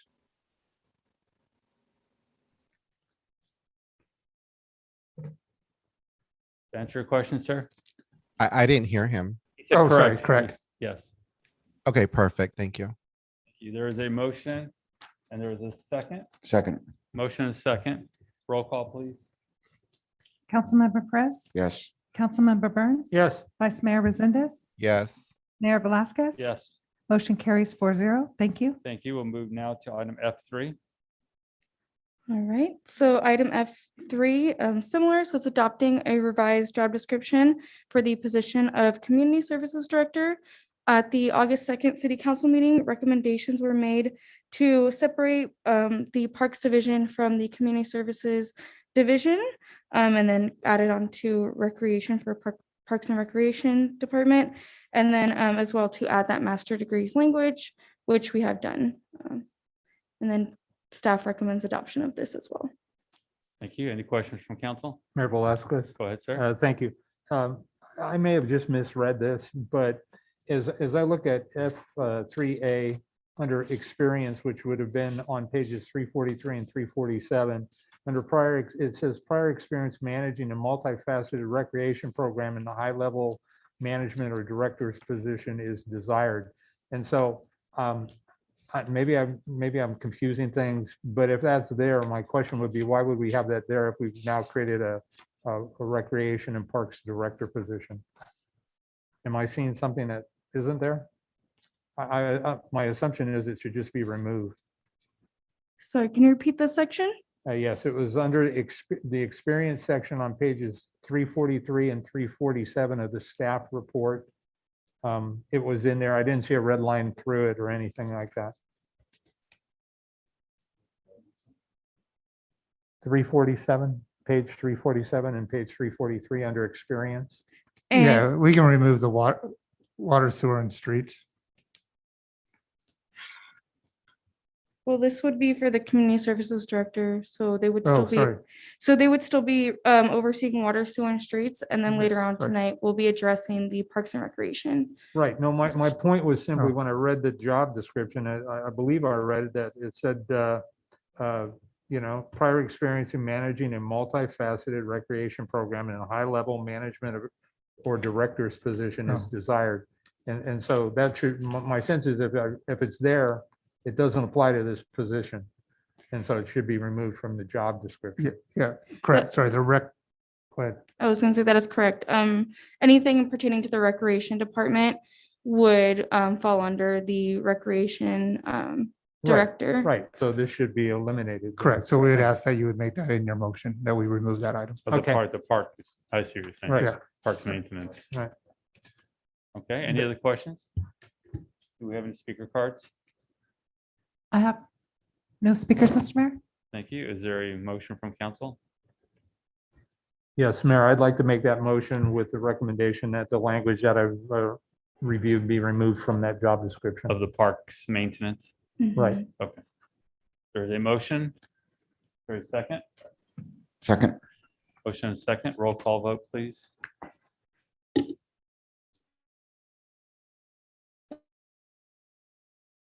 Vice Mayor Resendez, Yes. Mayor Velazquez. Yes, Motion carries 4-0. Thank you. thank you. We'll now move to item F4. All right, this item is to adopt the revised job description for the Development Services Director position. On the, at the August 2nd meeting, recommendations were made to add the master's degree wording to make that desirable, as well as to change the AICP cert from desirable to now says possession or ability to obtain. So those revisions have been made for those recommendations, and staff recommends adopting this as well. Any questions from council? Mayor Velazquez. Go ahead, sir. Thank you. I understand and I agree. My only concern is when you have an open-ended statement under licenses and certificate where it says AICP within, what I'd like to see defined is within what period of time? Within a year, within 2 years, clearly define that as an expectation so that. Yeah, usually we do it within a year for other job classifications. So yeah, same thing. We would ask that in your motion. Thank you. Question for you, sir. If after a year comes by and it is not obtained, is that person just brought down to a lower position or? Usually we will dismiss them or her, sorry. Yeah, sure. Okay. Any other questions, comments? I do have a question. How long does it take to obtain that certification? Did Abraham leave? Eva, do you have any idea? But I do know that it requires about 10 years of experience in the planning field. I don't know exactly the qualifications required. I do know that once you have it, you have to take a certain amount of courses to maintain. I was just going to try and look up and see if I could get information on how long about it takes to get. I don't know, like if they had the experience, like they had 10 years plus of experience in planning. I don't know exactly how long it takes to actually get the cert, like starting the process. Yeah, I'm just wondering if a year is a sufficient amount of time to obtain it. That's all. Yeah, if you give me like 5 minutes, I can see if I can find some information quickly online. I'm not sure exactly, so, but I can come back. Well, we're gonna go with this up to a year, and that's a, A year, or if you want to make it 2 or I think a split year it to more 1.5. than a time. It's council. Yeah, I absolutely support a year. My preference is that we hire somebody with it in advance. You know, at a director level's position where my sense is total comp, that'll be a couple $100,000 a year, that they should come with that. And that would be my preference. Thank you. Sir. Do we have any speaker cards on this item? I have no speakers, Mr. Mayor. Okay. Is there any other questions or comments from council? Is there a motion? Mayor, I'd like to make a motion that we approve as presented with the addition that the timeframe of having that certificate is within 1 year of date of hire. Thank you. There's a motion. Is there a second? Second. There's a motion and a second. Roll call, please. Councilmember Perez, Yes. Councilmember Burns, Yes. Vice Mayor Resendez, Yes. carries 4-0. Thank you. Okay, we're gonna now move to item F5. All right. This item is to approve one fully funded Parks and Recreation Director position, as well as the job description for the Parks and Recreation Director. At the August 2nd meeting, it was recommended by the City Council to separate the Parks Division from the Community Services Department and add it in with Recreation to create a Parks and Recreation Department that would oversee all events and activities involving Parks and Recreation. And this would be the first step in doing that, is having a director to oversee that department. Thank you. Any questions from council? Mayor Velazquez, please. Go ahead, sir. Thank you, Mayor. So I have a couple of questions. And so, and maybe a thought or a comment as well. I see where we're anticipating that the total cost per year would be $265,000 for this position. I am supportive of the position. I'm actually excited. I think it's past due. But my question, and probably for the city manager, I guess, would be, how did we arrive at the 265? Because in the staff report, there's a scale, and even at top step, and even factoring a 40% compensation for total compensation. So how did we get to the 265 level? Yeah, we just used another department head real quick because we were trying to get this on the agenda quicker. So it's probably more realistic probably about between 180 to 190. Thank you. I even feel better about it hearing that. The other questions I have or thoughts would be, in reading the job description, it talks about this person also maybe being involved in trees. And so I could absolutely see this being a nice segue to somebody that oversees the contracts that we outsource, and even maybe some of the internal work we do as it relates to tree management. I'd also like to see this position have some background and experience in disability-friendly experience for our playgrounds. I think that's a very important thing that we've talked about, and we need to move forward. And I know the council has had those conversations. And then also, one of the things I'd like to maybe see, and I think this could also nicely align with this position, would be management of contracts for our sound wall maintenance. I just think it all flows very well. So I'm very supportive of this position. Mayor, that concludes my comments. Thank you, sir. Yeah, if I can address it, pretty much everything you said for the contract management, that was the plan for this position. I will say the ADA experience is a good catch, and I would like that to be. Actually, Mayor, I have one follow-up question. I didn't see any professional certificates for this position. Frankly, I don't know if there are, but I just find it hard to believe that there are not.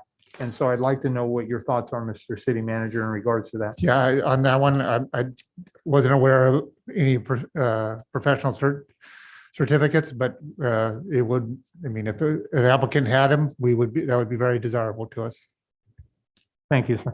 Thank you. Yeah, we would like people that are forward-thinking to help improve our beautiful city.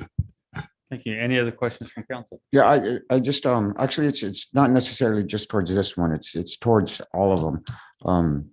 Just on the training and about the master's degree and education. The word just desirable. I mean, I see where it's very desirable, but it's like, especially in the other department heads, it's like, why are we not making those mandatory? So, no. You want me? Well, we mirrored local cities. So typically when searching for candidates for a director level position, it's going to be very difficult for a city of our size to find someone who has a master's degree who is willing to apply and move here for the compensation salary. However, we do like to be competitive. It is what aligns with local agencies in this area in terms of requirements for these level positions. Yeah, and to kind of add to, sometimes somebody with a master's degree is not always the our best candidate. We've had lower level staff that had masters and did not work out for us. Sometimes if we have somebody that maybe moved here that has 20, 30 years worth of experience, that's probably more equivalent to a master's degree in that field. So we would want to be able to hire the best candidate, and sometimes not always a master's degree is the person is the best candidate for us. And yeah, I agree with that thinking. I just wanted to bring that up so you could say that. The reason I brought that up too is because I actually had phone calls and concerns about this. I don't know if I can bring this up, but of trying to dispel the good old boy system. So that's why I was bringing up this question for you as city staff and HR to answer these questions.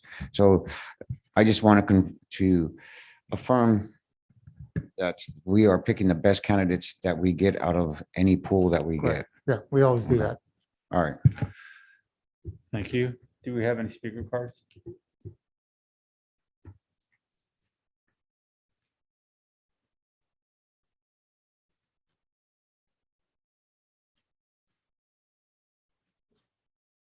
Thank you. Is there a motion? So moved. There's a motion. Is there a second?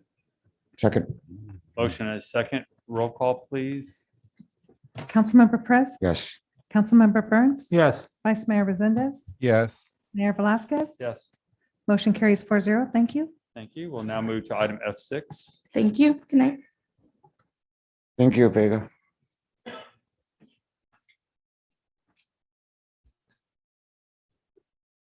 I will make a quick comment. HR was excited that you passed it, but now they have more work to do. So. Who's presenting F6? I will do F6. F6 is for the display of the LGBTQ flag during the month of June 2022. At our last council meeting, it was pending a photo of the flag, and the photo is now attached. Thank you. Any questions from council? Nope. Do we have any speaker cards? Yes, Mr. Mayor. Sandy Patterson.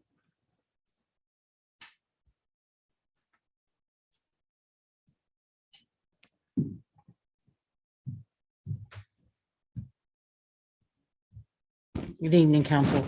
I'd like to know why this is being presented right now when you have the thin blue line flag that was tabled twice. And at your last agendized meeting, which was on the 16th, you had the pride flag above with new business, and you had the thin blue line, which been tabled, which was old business. So you were out of order there. You're out of order again because that was supposed to be tabled for this meeting and it's not there. Why? It is there. No, that's for 2020.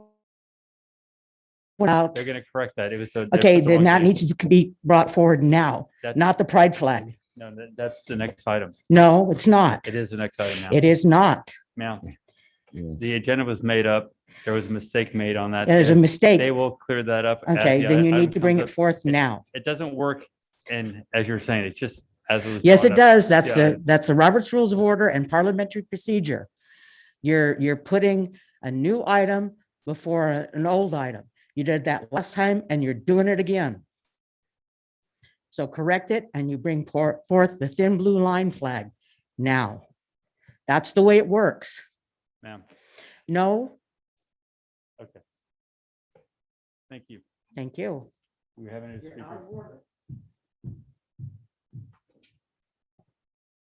Thomas Daggett.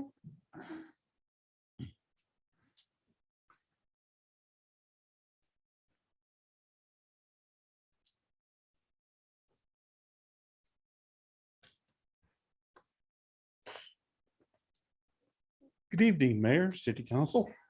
Thank you for hearing me tonight. It's good to be here. Considering the flag to be flown. I first learned about it by reading the little newspaper that San Benito puts out. And it was on my driveway. I'm concerned about flying any flag at all. It's my opinion that we shouldn't be flying that flag or any other flag in front of City Council. We have the Old Glory flag and we have the State of California flag. And the true meaning of these flags is sufficient for everybody. And I don't think we should be catering to any other groups or mindsets or thoughts or persuasions or however you want to term what these flags represent. Everyone should be treated totally equally. And if you decide to go ahead and go with this flag, which is your decisions, that opens Pandora's box, so to speak, in my opinion. And then you have to open it up for everyone. And we don't have enough months to cover everyone. And so I think we just ought to stick with our two great flags, try to keep people on an equal basis, and go with that. Thank you very much. Thank you, sir.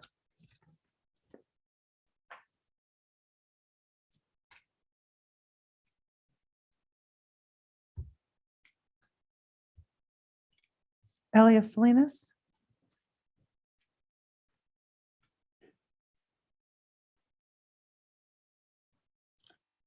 Thank you, council members. I am very proud to be an American. My ancestors were Native American and have been here a lot longer than that flag that represents the entire country. That flag also represents the injustice of the Native Americans, the injustice of the African Americans, the injustice of the Japanese internments. It has a horrible history and it has a great history, and I'm proud of it, both either way. But we have to acknowledge that that flag does not represent everybody. That flag has become political. If you raise that flag or if you have that flag on your pickup truck, it means you're an American and you love this country. It doesn't make you more of an American or more than loving this country than I or anybody else who does not wave that flag. And I want to thank Councilman Roland Resendez for bringing this forward in 2020. He's been talking about this for quite some time. It's over and done with. This is what it's going to happen. And again, it should be approved. It's already done. It's a monumental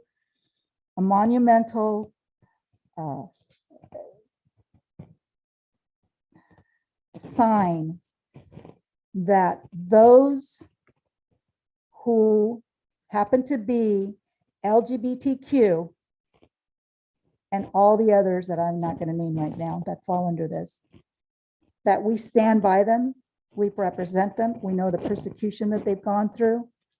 They continue to do it. They continue to be victims every single day.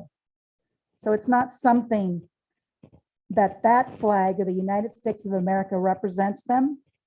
This is individual flag represents them to show them that we support them. And I ask that you, City Council, pass this resolution. Thank you. Thank you.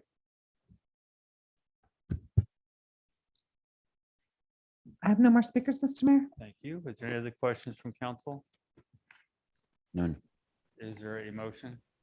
Mr. Mayor, I'd like to motion that we adopt resolution number 2021-177, a resolution of the City Council of the City of Hollister authorizing the display of the LGBTQ+ flag during the month of June 2022 at City Hall to commemorate the anniversary of the Stonewall Rebellion and LGBTQ+ Pride Month. Thank you, sir. There's a motion. Is there a second? Second. Motion. Sound like stereo. there. Motion- Third. Motion is second. Roll call vote, please. Councilmember Perez, Yes. Councilmember Burns, Yes. Vice Mayor Resendez, Aye. Mayor Velazquez. Yes. Motion carries 4-0. Thank you. Thank you. We'll now move to item F7. Thank you. Item F7 is a resolution of the City Council, City of Hollister, authorizing the display of the thin blue line flag during the month of October 2021. I apologize for the wrong uploading of application and the wrong wording on the agenda. Is there any questions from council? Mayor Velazquez. Go ahead, sir. Thank you. The city clerk, do we have a second application? Can you please explain that as well for May? We do. We had the first application we received from them was for October of 2021, and then received a second application for May of 2022. At the time we received the application for May of 2022, we had pulled the flag display application off of our website, so I was holding off on that. I can present it to council at our next council meeting or in October, or whenever you suggest, but we do have on discussion tonight our flag display policy and application. Thank you for the clarification. I do appreciate it. Any other questions from council? Yes, Mr. Mayor.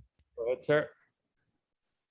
I just want to start off by saying that I am going to support this. I'm going to support it, whether they want to fly in October or May. It doesn't matter to me. I'm going to support it. However, after finding out about the confusion, I wish Jason was here because I don't think this was properly noticed. So what you're saying is that we're going to make a decision on the October for next month, but that's not on the agenda. It says May, and that's what the agenda packet is. That is So- correct. Councilman, Vice Mayor Resendez, I did speak with our city attorney Epperson, and he did say because it is a date change, everything else is the same. that Okay, we discussed this October. okay. I was really Thank you. nervous about it myself. Yeah. Thank you for doing that. I feel better. And yeah, I'd love to hear from public comment, but I've already decided long ago I'm going to support this. Thank you. Thank you. Any other questions, comments? Mayor Go Velazquez. ahead, sir. So I too am going to support this, but I'm curious, does the May one then get tabled? This gets, I guess it's a formality. Does this get pulled? Or how do So we do this the is cleanup going, on this? this is going to move forward as October. Once we discuss what the flag display application should be or what we want it to be, or maybe call for a special study session, however we want to handle that, we will then bring the May 2022 one forward. Thank you for the clarification. I appreciate it. Thank you. Any other questions? Do we have any speaker cards? Yes, Mr. Mayor? Sandy Patterson?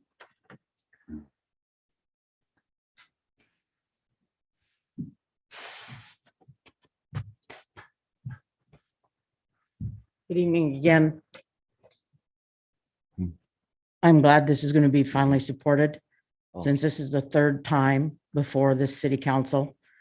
The thin blue line flag was brought in 2014 because of two New York police officers that were shot and killed. There's 284 that have died in the line of duty so far this year. There's 22,000 names on the law enforcement memorial. And the law enforcement out there go through a lot. They're on the front line. And this needs to go. This needs to be approved. We need to stop tabling it. We need to approve it. And the way it sounds, it's going to be approved. But why did it have to take so long? It should have been approved the first time. It's disrespectful to the law enforcement community to not approve it the first time. Thank you. Thank you. Thomas Daggett?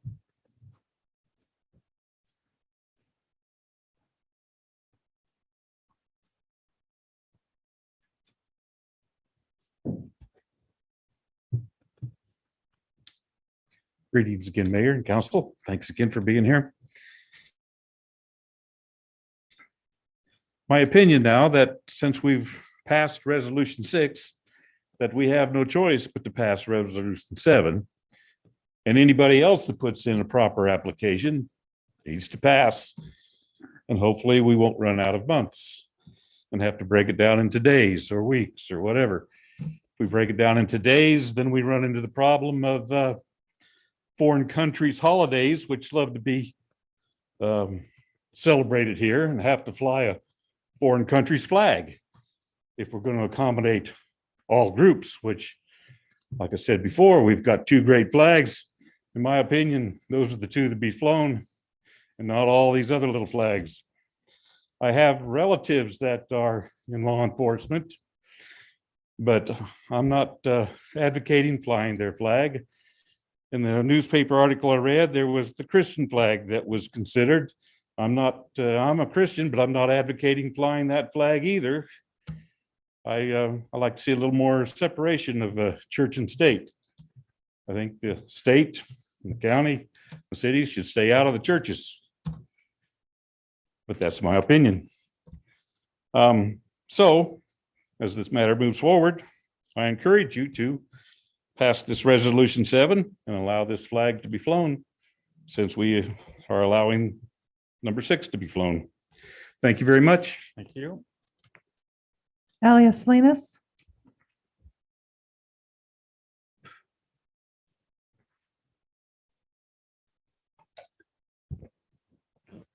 Thank you, City Council.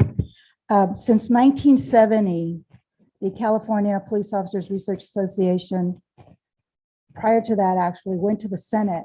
And in 1970, it was passed that memorial for police officers would take place in the month of May. And I request that the City Council please stay with the California Police Officers Research Association in acknowledging that the memorial for police officers is in the month of May. I want to acknowledge and give kudos to the Hollister Police Department that the flag flies there every day. So thank you. Thank you.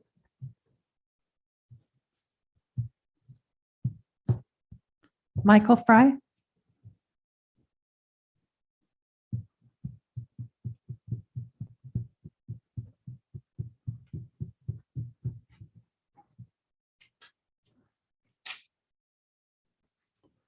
Mayor and council members, I am Michael Fry, the signer of the Thin Blue Line flag with the support of the concerned citizens. The Unity flagpole flew its first flag in the month of June. No other flag has flown in the months of July, August, or September. Since no one has qualified for those months, I chose the month of October, and we have qualified for this month by the application process. No other has qualified. And the very reason why we are wanting the thin for the following reasons. Even before 2021 and throughout this year, there has been an outcry of police injustice, brutality, and defunding of our police departments. Many cities are blaming the police for all kinds of their problems. These community leaders need to look into their own mirrors. Politicians are listening to and yielding to the criminals, outright terrorist groups, and liberals who are destroying our homes and communities, the city, county, and federal buildings, and people's lives, including our first line of defense police officers. The police are our first line of defense against crime, protecting citizens, and serving our communities. And all police departments are under the political thumbs of every government. In today's unjust media and community leaderships, police officers are convicted of crimes before they are charged by any authority. The police officer was never meant to be portrayed as a political official, as all politicians are viewed. They are disgraced immediately and without any protection from the city and the agency they serve. The fiber of our cities and communities were once built on morality, ethics, and respect, but has been degraded by immorality, lies, and hate. The evidence is seen by the political and social officials and the press affirming and condoning the actions of the violence upon our police officers, and unjustifiably so. Many law enforcement officers have retired early or have quit their local departments because there is no trust. This is why we want to see the Thin Blue Line flag flown over the city of Hollister. We want to honor our law enforcement officers because there are many who serve the city of Hollister. What is more beautiful than to honor our men and women who are first responders in serving their community wholeheartedly, even to the point of giving their lives for the citizens of Hollister and to the United States of America? I pray that tonight the city council will pass this matter. I thank you. Thank you. Stephanie Castro.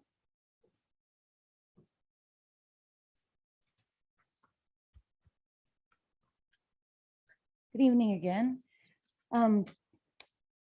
I have a question about your policy and how you put things on the agenda, because I feel that Sandy was correct in saying that it was out of order.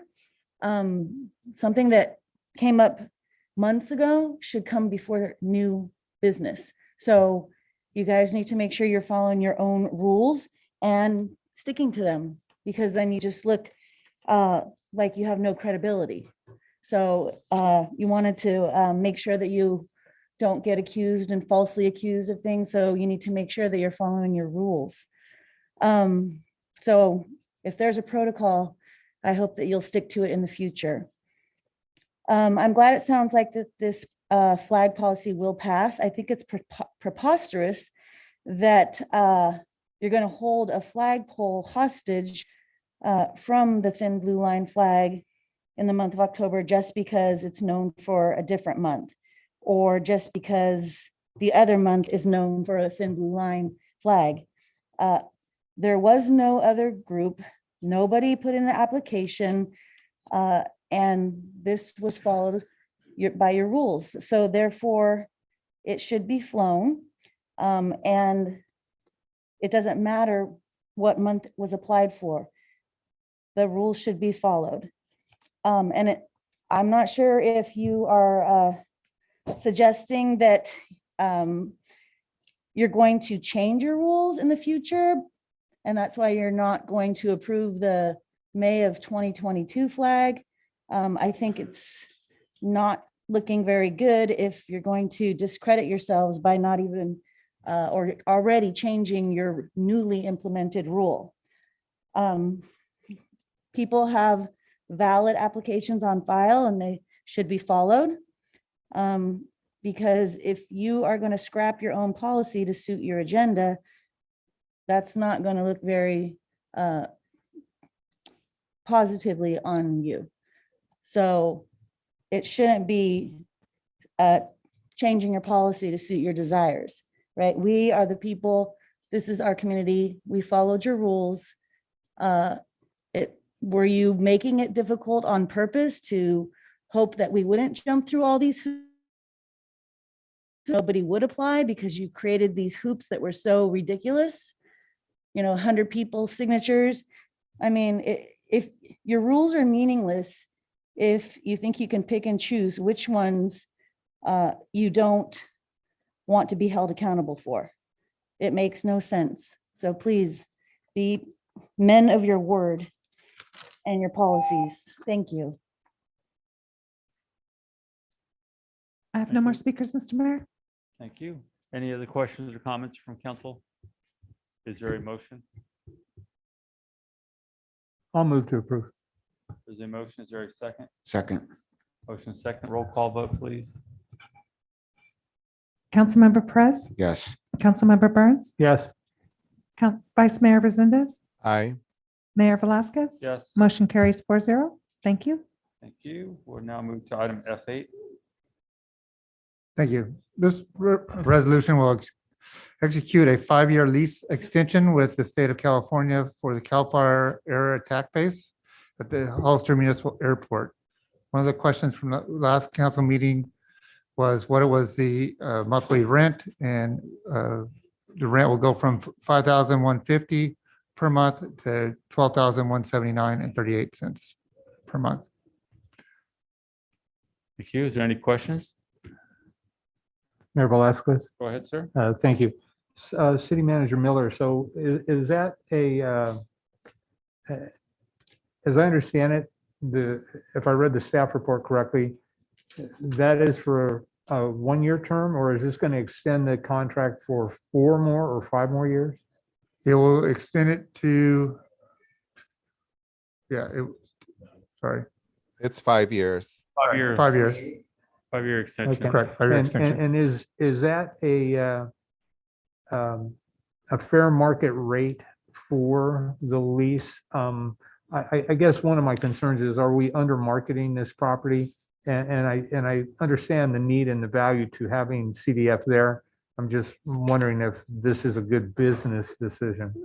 But the main thing with the extension was that they were already there.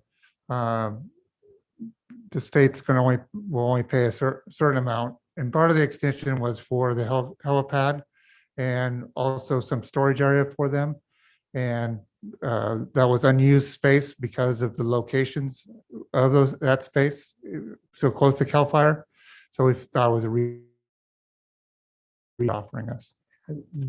Have I heard conversation that they've been talking about building their own facility or at some other location at some point? Correct. They currently have a lease with the airport for it's another 20 years plus a 10-year extension to build an air attack facility at the cross of the runways.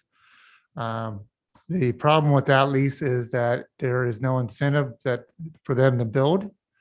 And so they are currently, what we just found out, actually looking to buy land at maybe at one of the places on the, through the fence agreement with those landowners. The reason is that it's a better financing mechanism for them if they buy compared to a land lease where it would turn over to the city after a certain amount of, 30 to 40 years. So we are working on them with them to hopefully have them find a location. And if they do find a location that's other than the current lease, to get them out of that lease so that the city is not held as a hostage. Thank you. I think you've covered my concerns. Yeah. Any other questions from council? I think no. The question about the lack of movement on the building of the facility, I guess when we get to this 5-year point, if they're not going to do something, we need to Yeah.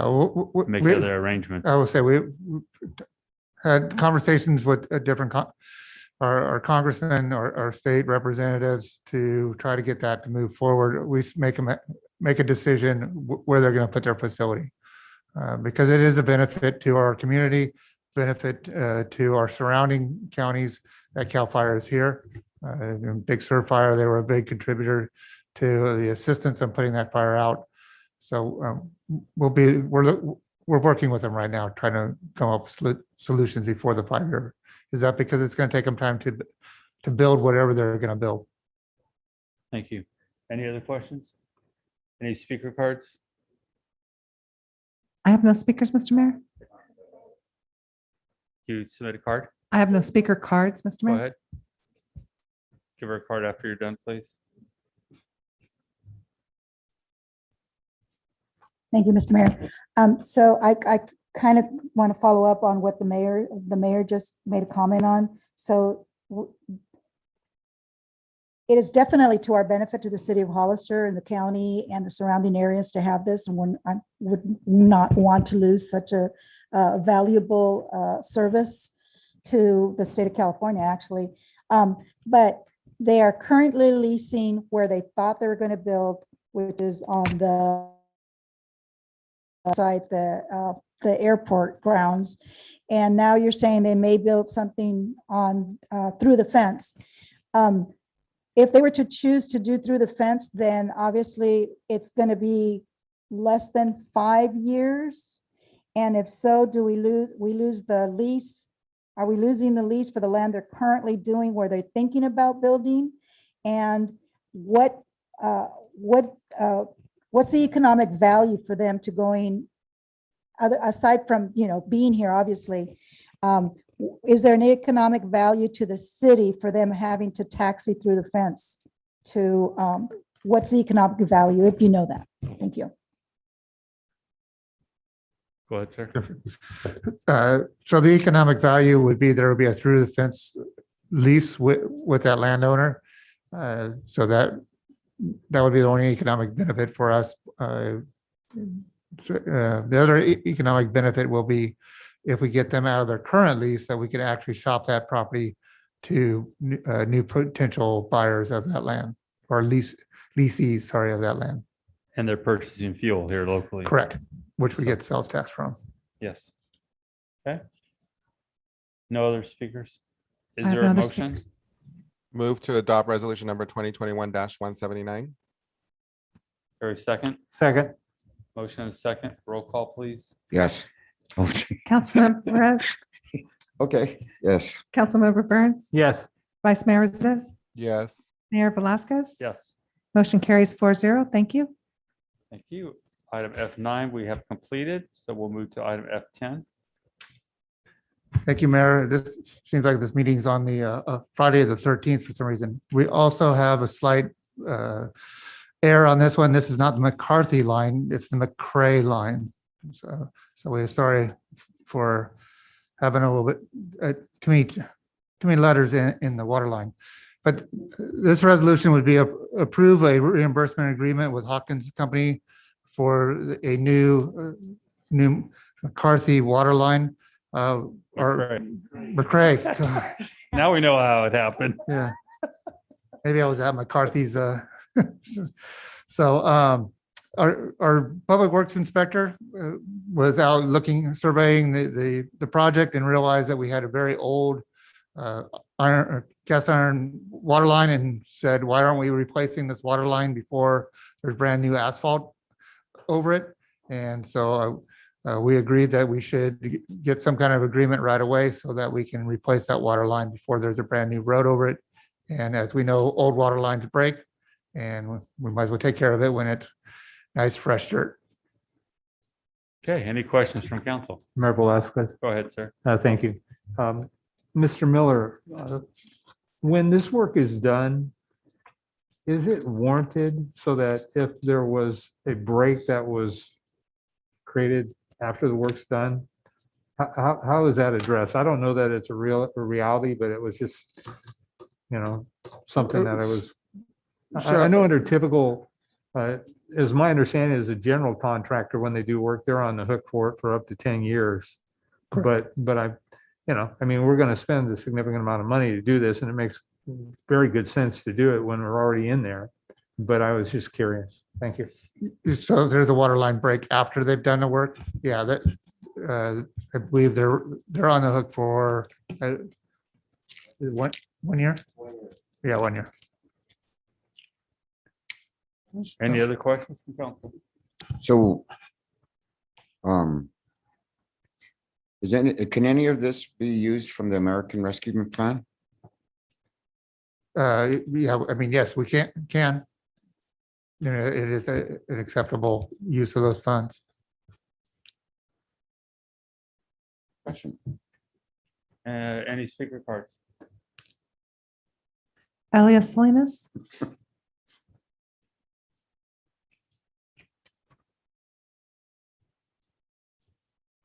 Thank you. So we're speaking about reimbursement to the Hawkins company.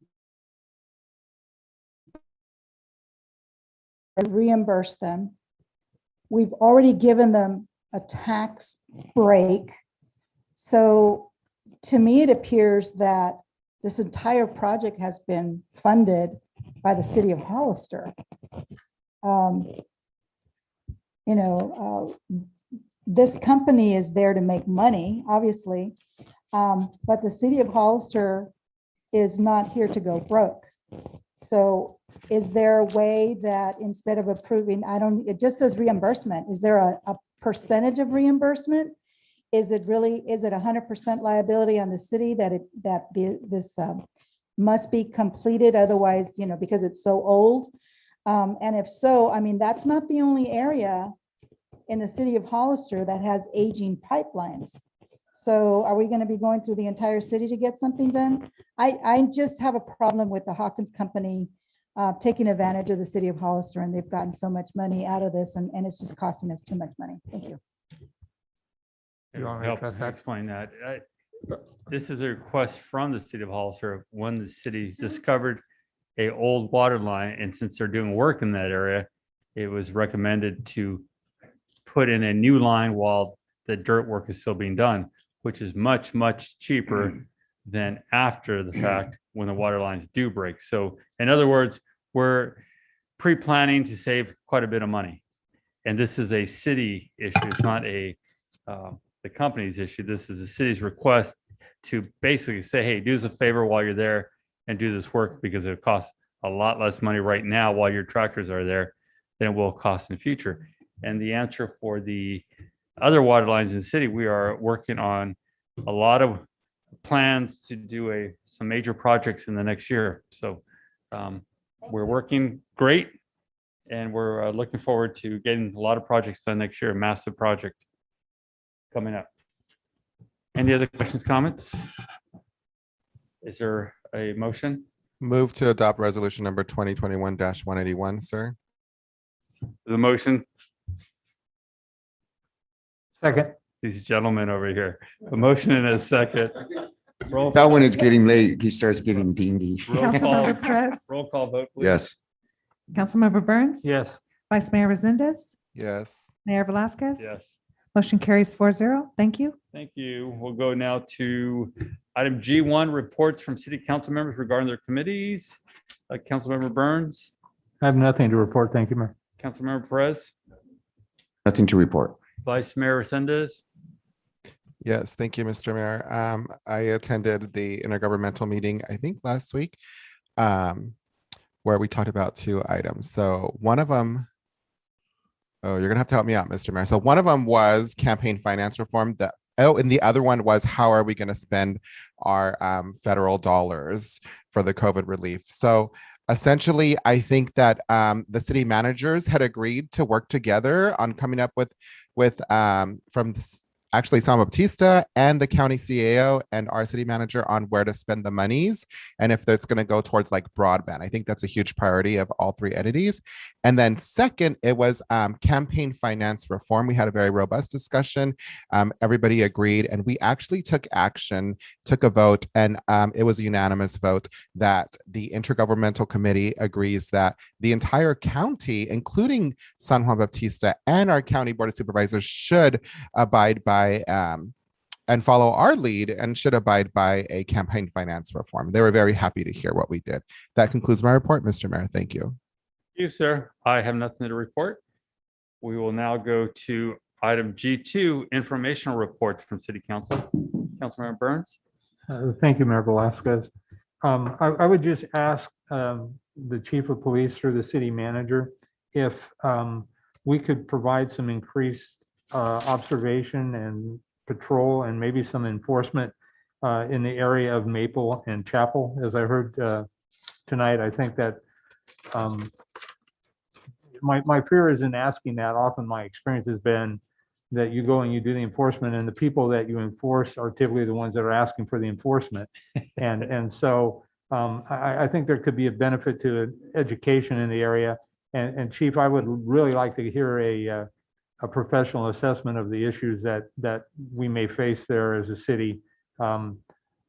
I too don't know why, except because there's a requirement to do a traffic survey to put more stop signs in. And I recognize it's not my district, but the comments made tonight really concern me.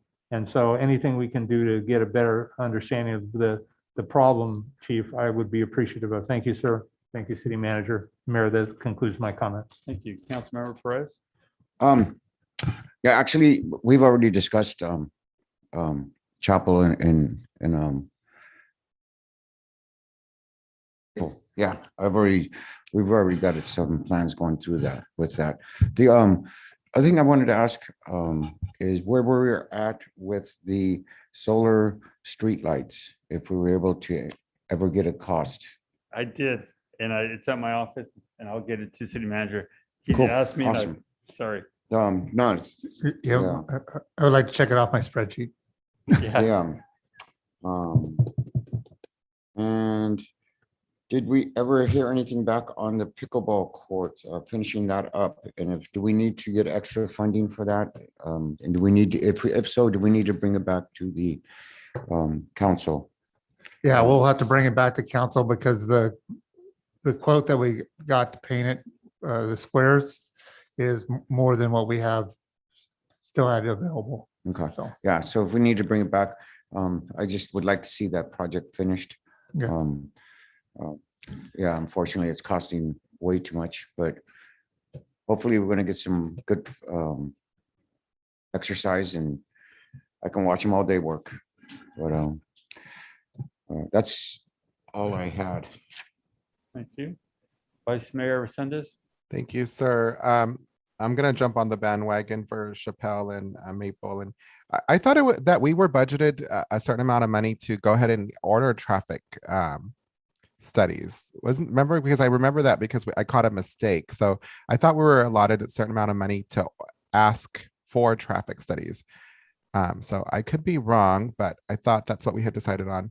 So maybe we could look back into that. And then also, I just wanted to make mention that I was happy to see some new residents come to the city council for the very first time.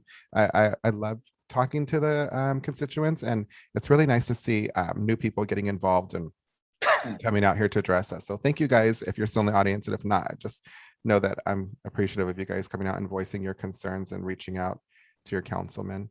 And then my other thing was there's the trees.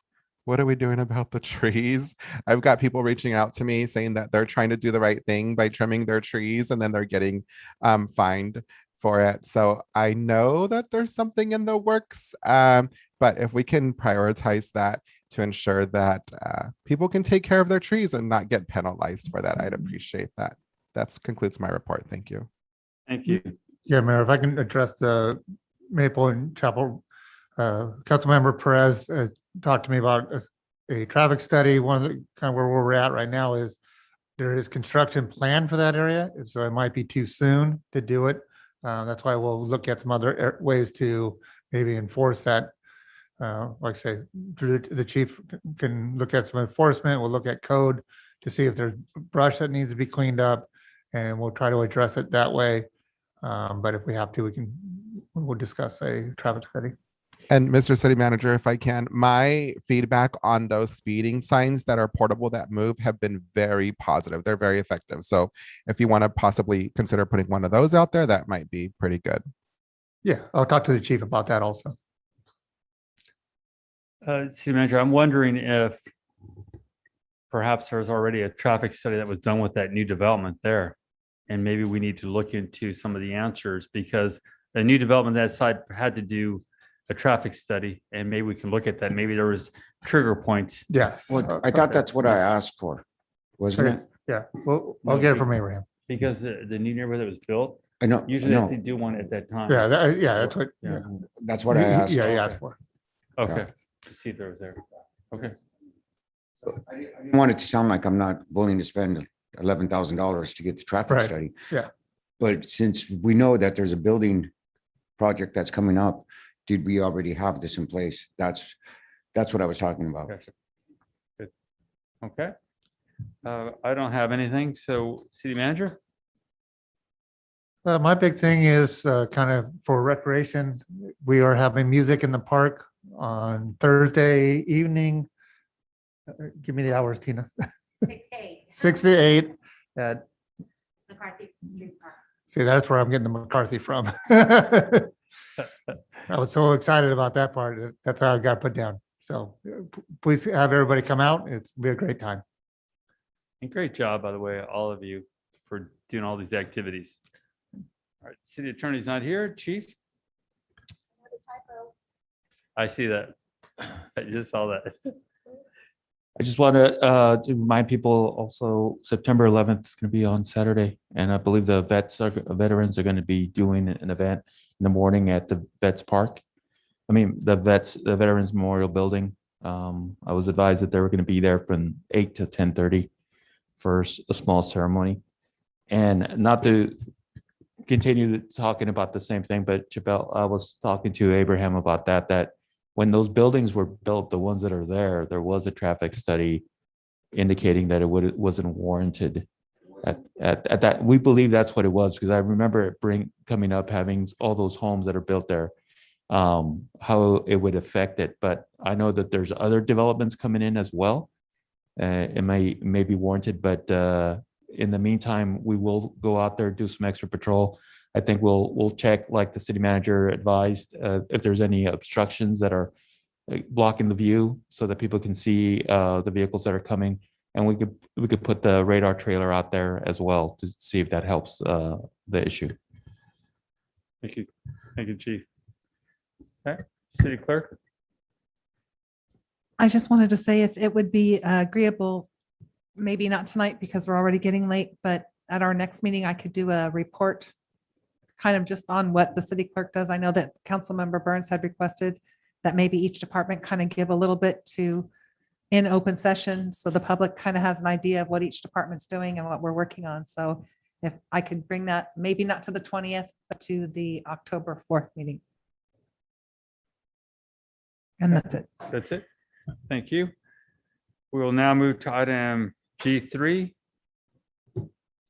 Committees. Mr. Perez, you'll do them all.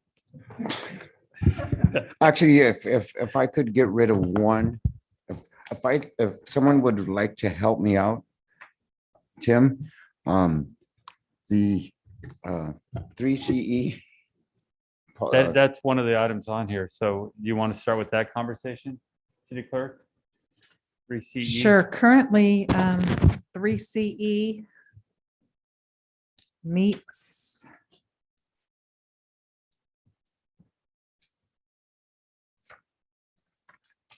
They meet during the day, don't they? Yes. Yeah, correct. And then they have their annual conference coming up, I believe. the third Next Wednesday week, at yeah. 9 a.m. And then they meet 3 times a year on a third Wednesday at 9 a.m. I don't know if that's correct. There are special meetings and a 2-day annual meeting. This is a shared seat with the city of San Juan Bautista. Currently, it is our turn. So we have Councilmember Perez as our representative with Councilmember Resendez as the alternate. So, Mr. Perez, you can't make it to these meetings any longer? You said this is, that it's a rotating? So It next- is, so it was San Juan, even though John Freeman with San Juan Bautista attends the meetings, I'm sure, or is it John Freeman still? Yeah, Yes. Yes. He's on the operations board, so he has no voting power. So what we rotate is policy board and operations board. okay. So next year, it should be where we're the operations board, where we attend but have no voting power. Where currently we're the policy board, so we have 2 members and we have voting power. I don't know if that's making any sense. Yeah, I hear you. Well, the operation board is made up of the city managers. So because just like here, I run the operations, and then the policy board is like the city council where they make the policy decisions. So for 2021, City of Hollister is the policy board seated member, and the City of San Juan Bautista is the operations board limited member is what they call it. So with all the committees that I have, if I could be relieved of that, that's great. If not, then I will continue on. I will continue to do it, but. And this is a committee that does require a 700 form, just so you know. Yeah. After this, your term, I'll be willing to do it the next time. It helps. It's hard for me because usually I'm gone during the day too. Yeah, everyone's gone during the Yeah, day. It's taken, exactly. I mean, Tough. yeah, it's tough. I mean, I get And it. I work too. I know you do. December, is that when it switches over? I show it as December 15th, 2022. I think I'm the alternate now, correct? Currently, it's Roland. Oh, how about? Well, so the other thing is, we're going to get another council member too, correct? Oh, I like where you're going with this. Can we appoint and everything? Why is now? everybody laughing? This is why you never miss a meeting. But remember, in 2022, it's going to switch. So there'll be 2 members from San Juan Bautista and only 1 from ours. We'll be on the operations board as a limited member where we'll attend but won't have voting power. So I was going to recommend if you could possibly stay on, I can maybe be the alternate. So if you can't make it, then I'll change my plans and go to the meeting. There's a time you can't do it. Okay. That work for you? Yeah. Would that work for you, Ms. So should I tell you now that I can't make it for the rest of the year? Mayor, I'd like to suggest that works really well for me. We still got more coming up, so don't worry. Yeah, I appreciate that. Thanks. I know you definitely can't make it. You're in school. So may I confirm that the representative will be Mayor Velasquez and the alternate will. Perez will still be the representative. I'll be the alternate. I drew the short stick. But if you have any idea you're not gonna make it ahead of time, I can probably do it. Okay.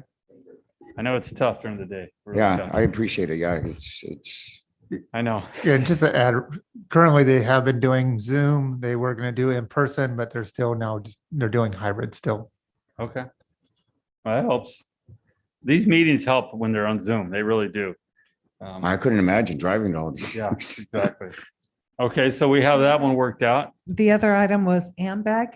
I'm good. You're good I'll on keep that. that. Okay. I'll keep AMBAG. The other item was, Integrated waste. Is that correct? integrated that's waste right. management, correct. And when do they meet, Christine? Integrated waste management. I do not have that. It's actually, I believe I it's think- quarterly. I think it's quarterly. I tried to get that once from them and they, at that time, weren't holding meetings. They were going to start back up again. I could contact Selena because I think that's who I've been talking to. As long as they don't meet during my work hours, I'm more than willing to take on some of the committees. They do. They do meet during They the do. day, as a matter of fact.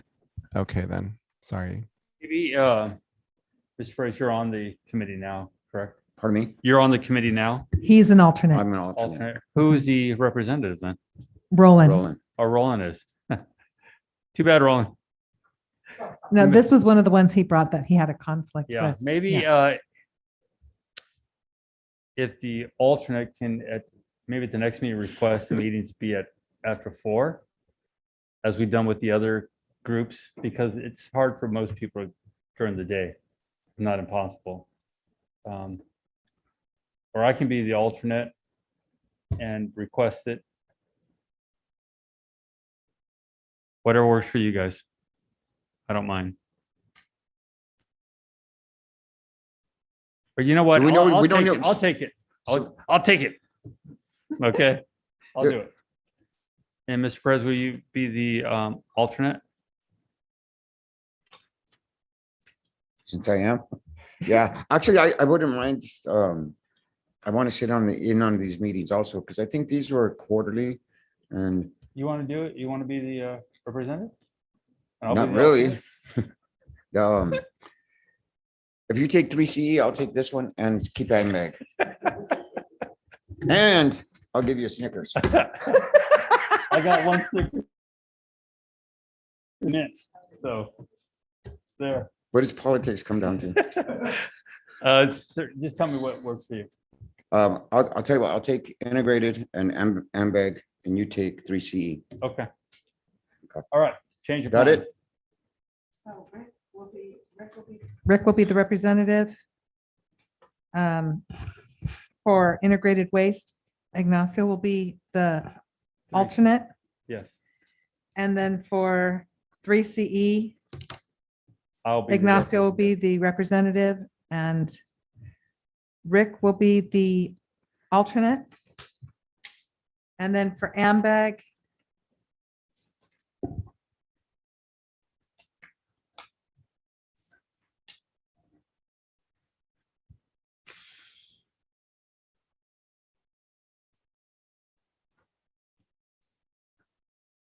Rick is the representative, Ignacio is the alternate, or we're going to switch that? No, it'll stay the same way. It'll stay Yes, the same. correct? Correct? Yeah. Yeah. Then to throw some fuel on the fire, I have, Oh, boy. Where are you guys looking at me? oh, never mind, they're later on the agenda. Okay, Thank you. okay. Yes. Good. So then we'll move to G4. Establish ad hoc committees to work on charter city council term limits. So for G4, council will consider creating and appointing 2 members to an ad hoc committee to review and recommend specific language for ballot measures to become a charter city and set term limits for council members. Staff had recommended that the city council discuss and the mayor appoint via consensus 2 members to the charter city.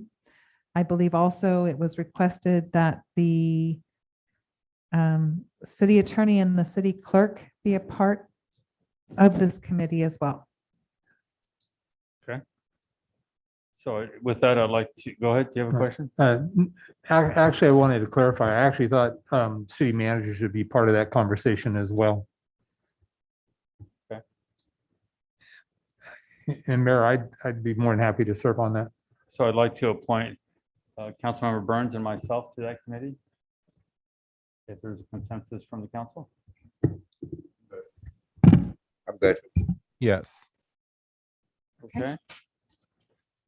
I'll be adding that to our list. And then for item G5, the council will consider creating and appointing 2 members to an ad hoc committee to review and recommend improvements and enhancements for the possibility of a City of Hollister Communication Center. Now, this one, did we kind of name somebody when we were talking about this? I don't remember. Mr. Mayor, if I may, I think I had volunteered myself and Councilmember Perez, but at the last meeting that you weren't here, Councilmember Burns expressed interest, I believe in this committee. I could be wrong, but I'm more than willing to step aside and allow him to serve on this ad hoc. It's okay. I'll step back. Okay. So, Mr. Resendez, you still want to be on or you don't want to be in? Yeah, I'd like to, as long as we can meet after school, after work hours. Then we'll appoint yourself and Mr. Burns. Please. Perfect. Thank you. Good. Awesome. Thank you. Okay, we have that. G6, that's yours, Brett. Sure. Saying now that everybody's ready to up on committees, I hope this one will go smoothly. So we're asking that the council or the mayor appoint 2 members to the Council of Governance Committee. This is for the water. The main part of it right now will be for the water master plan with the county, San Juan Bautista now, the county, sorry, and Sunny Slope Water. So this would be 2 members from the council to be on that committee. Do you know how often we're going to be meeting? I believe it's going to be quarterly. I don't mind being on it. I was involved before. and Yeah, that would probably It's a help. very Yeah. important role. So if that works, that's all right with the council members? Yes, sir. Okay. Ignacio and Rick? Yes, Uh-huh. okay.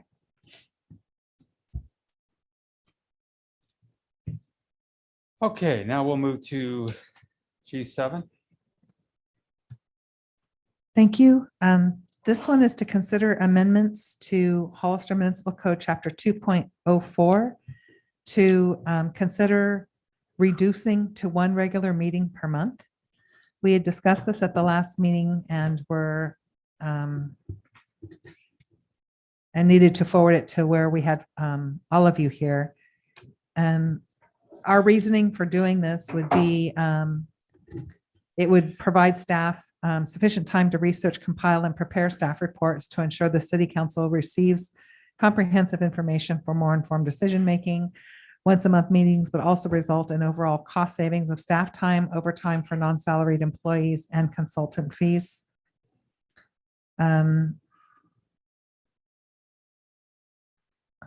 Okay. That's all. Questions, comments? Councilmember Burns? Thank you, Mayor. On previous thoughts that I understand the desire, but I no way know how can support moving from 2 to 1 a month. I did hear a comment about that doesn't stop us from meeting with our constituents, and I absolutely understand and agree with that. Frankly, I think we spend a lot of time doing that already, but I think it's important to have a place for the people of the city of Hollister to come and express their concerns, and reduce it to once a month just seems flawed in my thoughts. Thank you. Thank you. I actually, I've always been a believer in the less government meets, the better off we all are as in government. I think the Congress should meet much less. It's be more of a part-time. I think the state should have fewer meetings. I think we'd be way better off if the state didn't meet as much. I know here we tried to actually go the opposite direction, where we tried 3 meetings to see if we can get more work done, and that was an absolute disaster. And 2 meetings has worked, but I think sometimes I feel we don't give you staff enough time because we're always trying to get something new on there. I'm personally willing to try 1 meeting. I think we could probably, can we do it like a test and see how that works out? Would that be something we could do? The thought process, if we did do a test, is that what we would do is have council. Boy, it's going to roll off my tongue real well. Have council cancel the second meeting of the month. And that's way, because our municipal code currently says 2 meetings a month. So my concerns with that is, I agree with Tim Burns, is that, I don't know, I kind of like the public being able to come in more than once a month. The other thing, how early are we going to start them? Because I would rather start earlier than stay late, which is going to mess with people's schedules. But I don't know. I can maybe try it once, but I kind of believe in 2 meetings is good. Mr. Mayor, if I can. Go ahead, sir. Thank you. And my position is, I stated this last time, I don't think there's any harm in trying. I don't think there's any harm in, so I understand the concern about having to change the municipal code. Is it the Muni code? So that's fine that we can cancel it. And then would it be okay to accommodate Councilmember Perez's request about moving it forward? And if so, how could we do that? Because I think that if we're going to try 1 meeting a month, then we should move it earlier as well. So how could we possibly do that without having to amend the code? Without amending the code, we can't. It would have to be a special meeting. And I was just wondering what it would look like. What did it say I was going for? Because I have to be convinced to go to less than 2 meetings a month. Yeah. I would like to do 1 every other month, but it's not what I signed on for. Well, we could try it.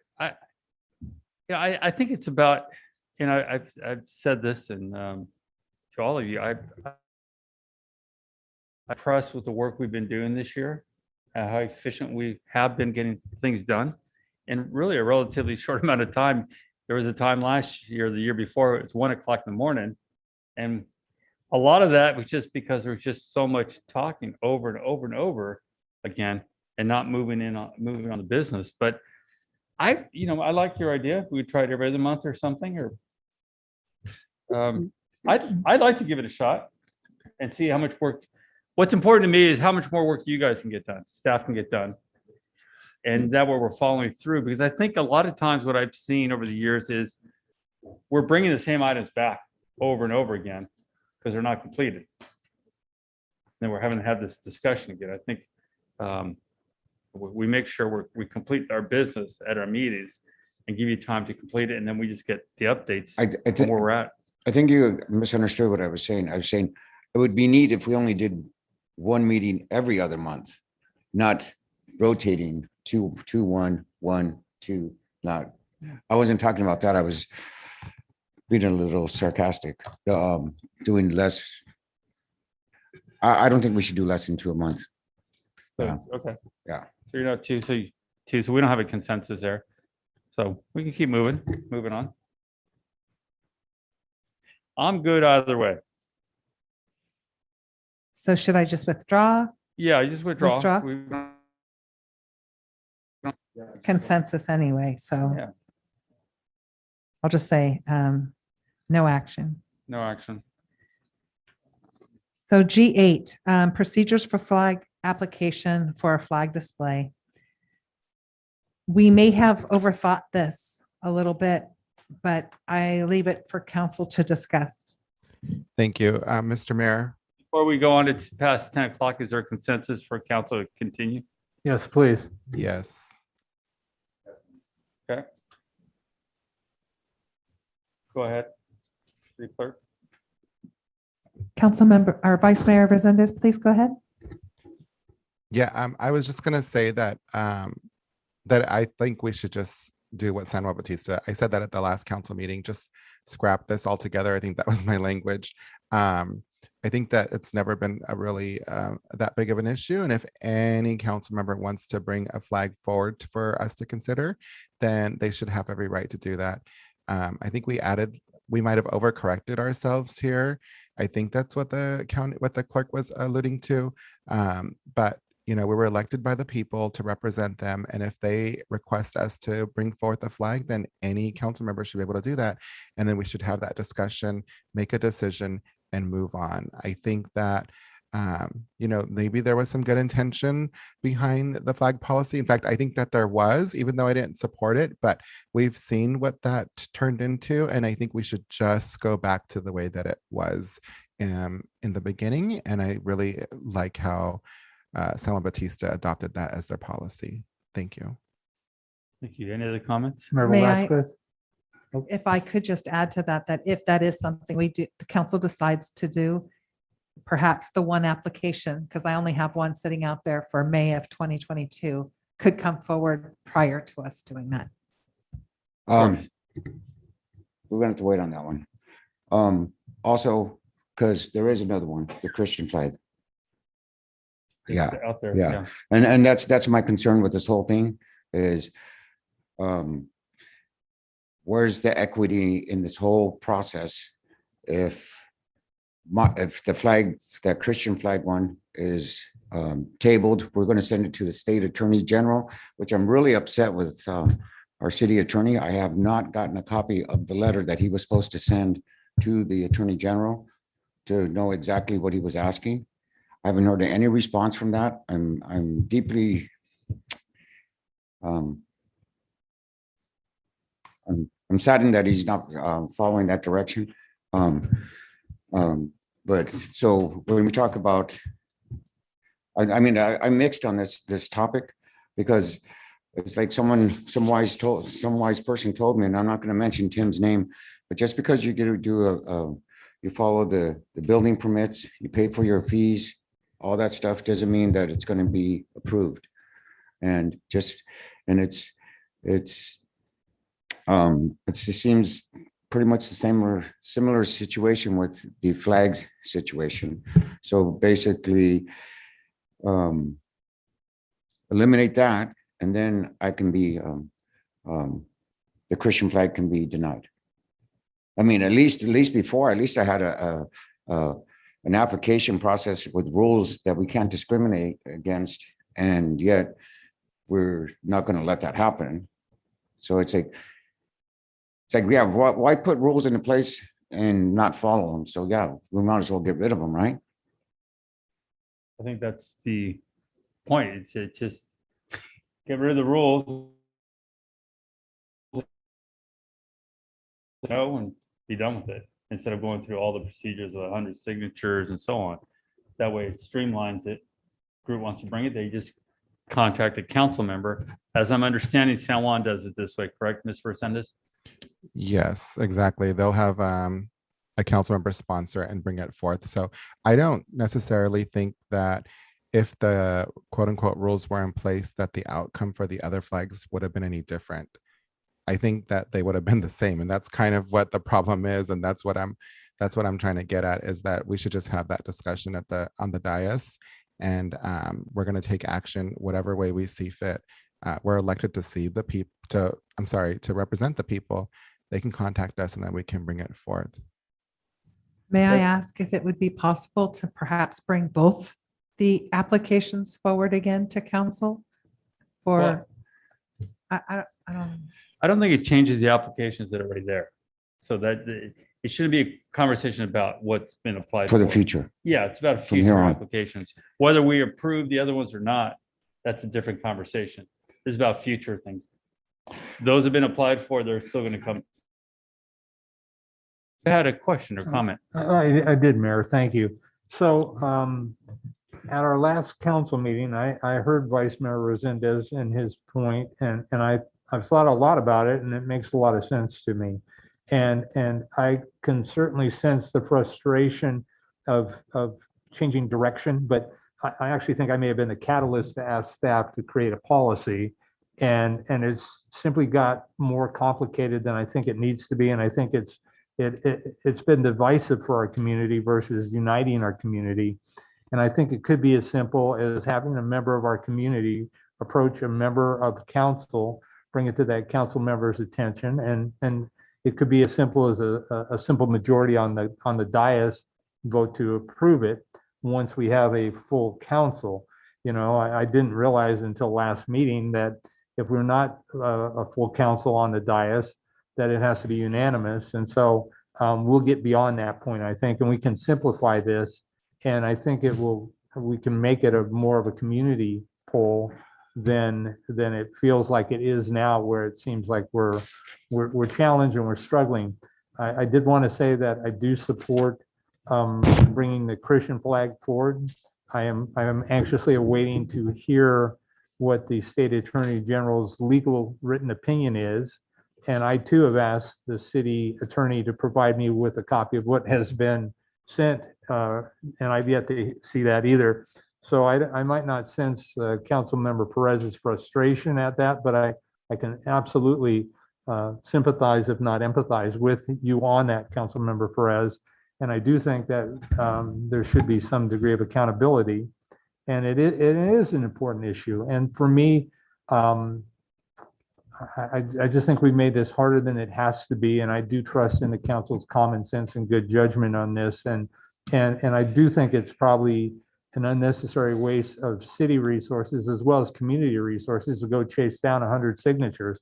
I'm pretty comfortable with the fact that if I had taken the time, I would have been successful in getting a minimum of 100 people to sign a petition to fly the breast cancer awareness flag in the month of October.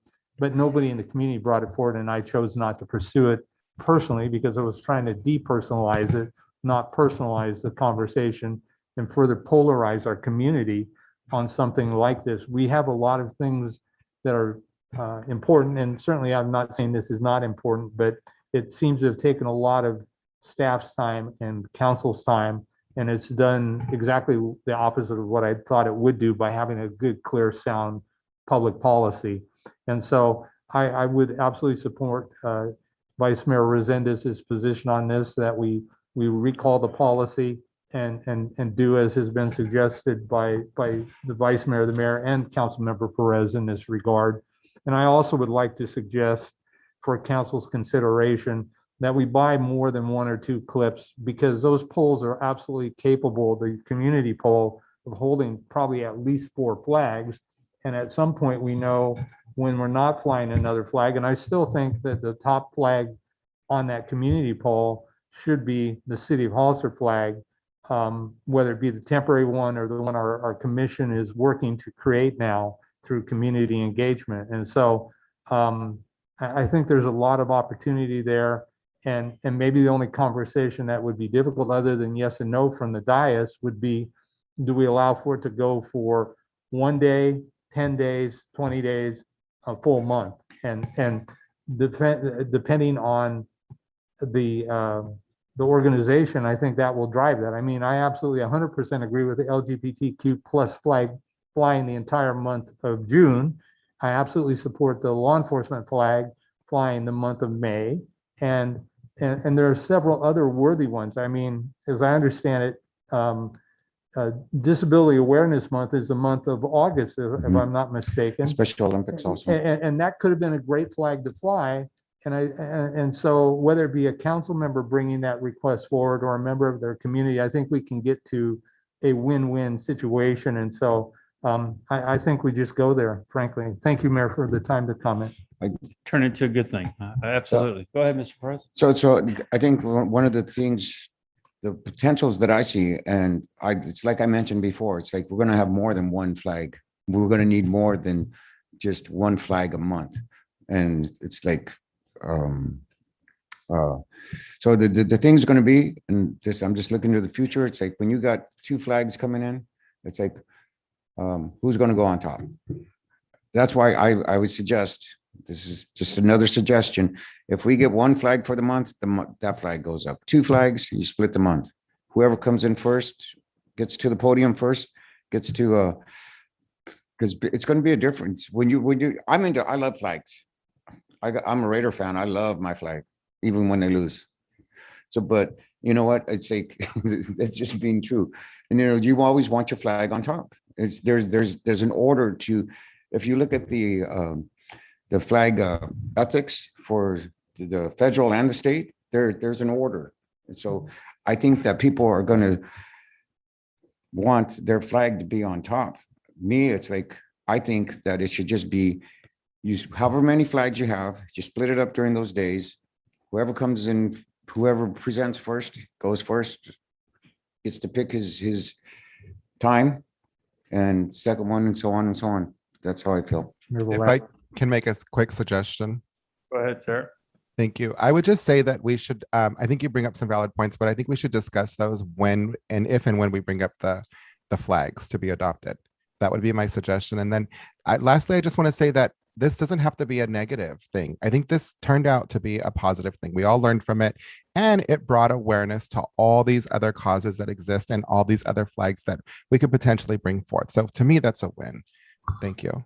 Go ahead, Mr. Thank you, Mayor. So just in response to Councilmember Perez's comment, again, I think positioning could absolutely become an issue. But again, if we were to fly the city flag at the top of that pole, at best, you're going to be in second position. And that doesn't mean you're second best or third best unless you're a Raiders flag flyer. I knew you were going to go there.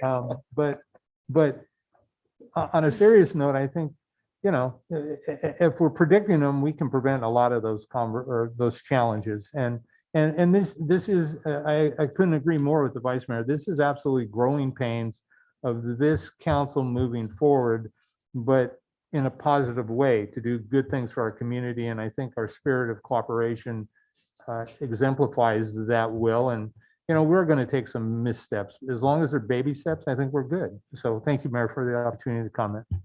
Absolutely. I think this turned into a better way to do it. And I think Vice Mayor Resendez said it best. It brought awareness from the community. And there's many groups. And if there is do a coin toss. Make it fair. Somebody outside of the council do a coin toss and figure that out, and we move on. Because Mr. Burns is right. It doesn't mean you're second best or third best. You're part of the community. And that's right. And we should be proud of it. So I think this has turned into a good thing. So I would support repealing what we had the resolution. If we need to do that in a future meeting, is that what we bring it back? I could even do that as early as September 20th, just to rescind the whole thing. So then what do we do about the applications that are in process? Those are still in process. Those don't Okay. change. All that's fair and square. So, right? Okay, we can do that. Okay. At that Thank time, you. would you make that policy that basically assistant just brings it to a council member and or If it's okay with you, if I can just run the language by Councilmember Burns, I'll just do a staff report when I rescind the one. It'll just state. Or maybe work with Vice Mayor Resendez on what that language should say. keep it very. Or we could borrow the language from the city of San Juan Bautista. Perfect. Yep, I will contact Trish. Thank you. Okay, Mr. Perez? And so there is no like, just, so if they come today, we can put it up tomorrow? Is it that quick of a process? I'm just, it's a question. It I would don't still mind be not brought complaining. to a council meeting? It'd be brought to a council meeting for approval. Goes up the next day. So I next guess day. the process would be if you received a request, you would let the city clerk's office know. We would put a staff report on. It wouldn't be a resolution. It wouldn't be anything like that. It would be probably a G3 consensus thing and boom, we're done. So for clarification, though, it wouldn't necessarily require a member of the community. If one of the council members wanted to author a request Absolutely. as well. Thank you. Yes. It would actually come from the council. We would only accept it from the council. Yeah, so you could do it, bring it yourself. Yes. Okay. So just for clarity, so someone wants to get a flag done in my district, they call me. They can call you. Yes, sir. Although they could call any member of the council. Okay. This is a citywide. Okay. Right. That's what I Whatever was, is easier for them. So, okay, there's consensus on that.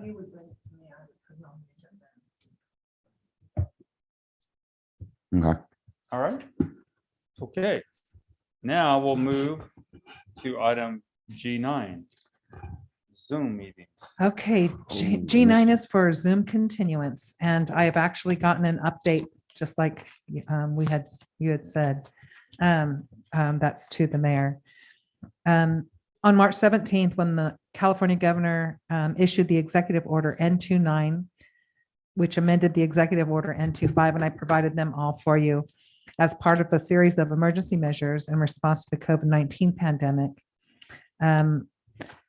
Executive Order N29 allowed local or state legislative bodies to hold meetings via teleconference and to make meetings accessible electronically without violating the open meetings laws found in the Bagley-Keene Act or the Brown Act.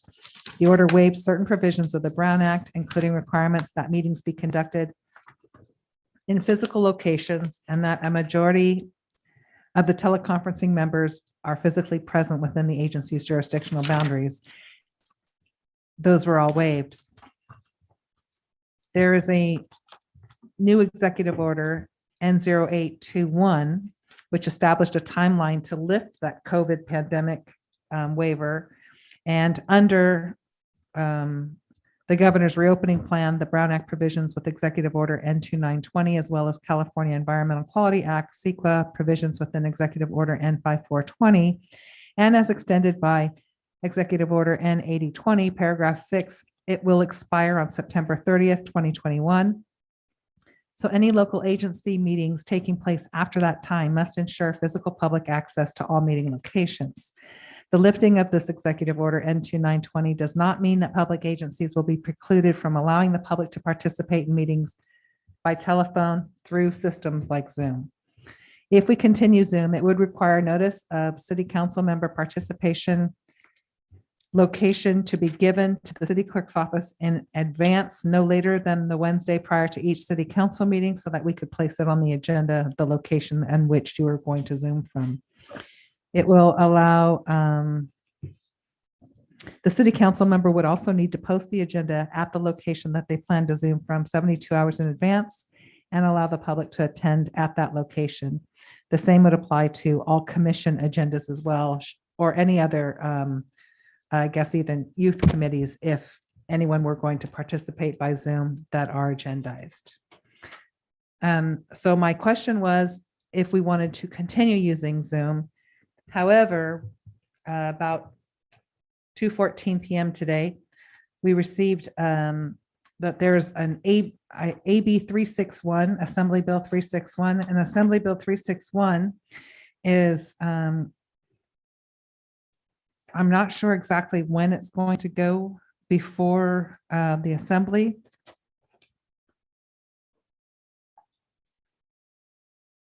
But basically, if it passes, it would extend, it would allow for legislative bodies to keep conducting meetings virtually, and we won't have to follow that part of the Brown Act that requires us to list the addresses. For this assembly bill to work, the state must have declared a state of emergency, and your legislative body must report out every 30 days after their first meeting using this as to why they are meeting virtually. So I have, I didn't provide it to you, but I will email you a copy of this Assembly Bill 361. It was introduced by Assembly Member Robert Rivas. And again, I don't see here. It was last amended in the Senate on September 3rd, 2021. But I'm not sure if it's passed. Christine. Yes. So AB 339, which was co-authored by Assemblymember Robert Rivas, was passed, I believe, in the Assembly. And it's now going to the Senate, I believe, and that's going to extend it to December 31st, 2023. So, I mean, I could be wrong, but I did speak to the author, Assemblymember Lee, about this, and Robert Rivas about this a few months ago. So I think we need to do a little bit more research, I would say, to find out like exactly where we're at with it. And then, yeah, that would be my primary thoughts. And then I've just got a couple of other thoughts whenever we move to comments. So my thought then would be if I could bring this back on the 20th to see if there's any updates I could provide at that time. I will also research AB 339 and be sure that not only that I send them to you, but that I attach them to the next staff report so the public has access to them as well. And if I can just say a couple of words, Mr. Mayor. Go ahead, sir. Thank you. So the pandemic thrust us into this new technology era and age, right? But honestly, guys, we were behind the times before that. So we've got to look at the benefits that come out of using technology. I heard Councilmember Tim Burns request that he would like all department heads to be here at every meeting, and I wholeheartedly agree with that. I support that, but I don't necessarily think they need to be in the chambers. I'd like them to be attending at least on Zoom if we have any questions. I mean, that's something that's you know, a little bit more flexible, and it's something that we can do to accommodate them and their families and all the hard hours that they work. You know, I've got a sick daughter here at home right now. You know, she was home all day by herself, and I'm here trying to cater to her and stuff. It's just, this is the way of the world, and it is very convenient. We're all getting used to it. It's very convenient. I'll be there when I can, just like anybody else. And I know that this is a little bit, could be controversial for some people. They're very passionate about their position, but if anybody knows me, I'm a bit of a techie, and I really, enjoy, and I'd like to see that we're moving forward and we're adapting and we're including all of these tools to our disposal. Thank you. Councilmember Burns. Thank you, Mayor. Unlike Vice Mayor Resendez, I am a technological dinosaur. I carry a flip phone, and I'm proud to say I know how to use it most of the time. Having said that, I have actually been forced, as a result of the pandemic, to embrace technology. And as a direct result of that, regardless of the posting requirements, regardless of what passes or not, I think it still provides a viable alternative under a certain set of circumstances. I wouldn't want it to be the norm, but Councilmember Vice Mayor Resendez was absolutely correct. I did ask on one of my longer laundry lists and council comments that to have the department heads here in the event there are questions, but absolutely agree. If we could find a way that works where they could zoom in from home or wherever, I think that works well. And I think it gives us other options. And I do think we have to work smarter, not necessarily longer or harder. And so I would like us to move forward with Zoom as an option, regardless of what the requirements are in the future. Thank you, Mayor. If I may also just clarify that Zoom requirement and posting certificate would only be for council, possibly city attorney and city manager. But for sure, council, and I'll double check on that, but it wouldn't be for any member of the audience or department head. Councilmember Perez, go ahead, sir. I'd love to zoom in from the middle of the lake. Yeah, I was gonna say. But my only concern is, and I think it's a great tool to use. My only concern is when we're in closed session, I think we should be video. We should be a live feed just during closed session, because we're supposed to know that we're all secluded and that there's no public access to that. And I think that at least during a closed session, that it should be a live feed, video feed. But the rest of it, leave a blank screen, put a picture up. I think that's my only issue. I'm sort of like Mr. Burns. I'm not the most tech savvy person, but I've been amazed at how this has turned out. And I think Mr. Resendez is correct. We are really behind the times. And we didn't know it until this came about. And it has changed our world completely. I personally like to be here if it's in a safe environment, which I think it is now. But there's times where you can't. And if you can zoom in, why not? I mean, it's just, why not? And I would like to continue if we can with it. I think it's worked out well. And I'm sure in the near future, that's probably going to end up being the standard for a lot of communities, is zooming in for different reasons. But that's all I have to say with that. Do we have any public comments? No public comment? Elia, wake up. Christine has to wake up. I did put that on there. Okay.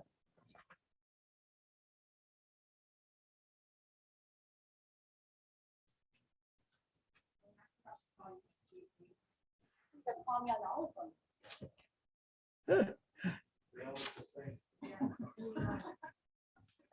My apologies, Alia. I am so sorry.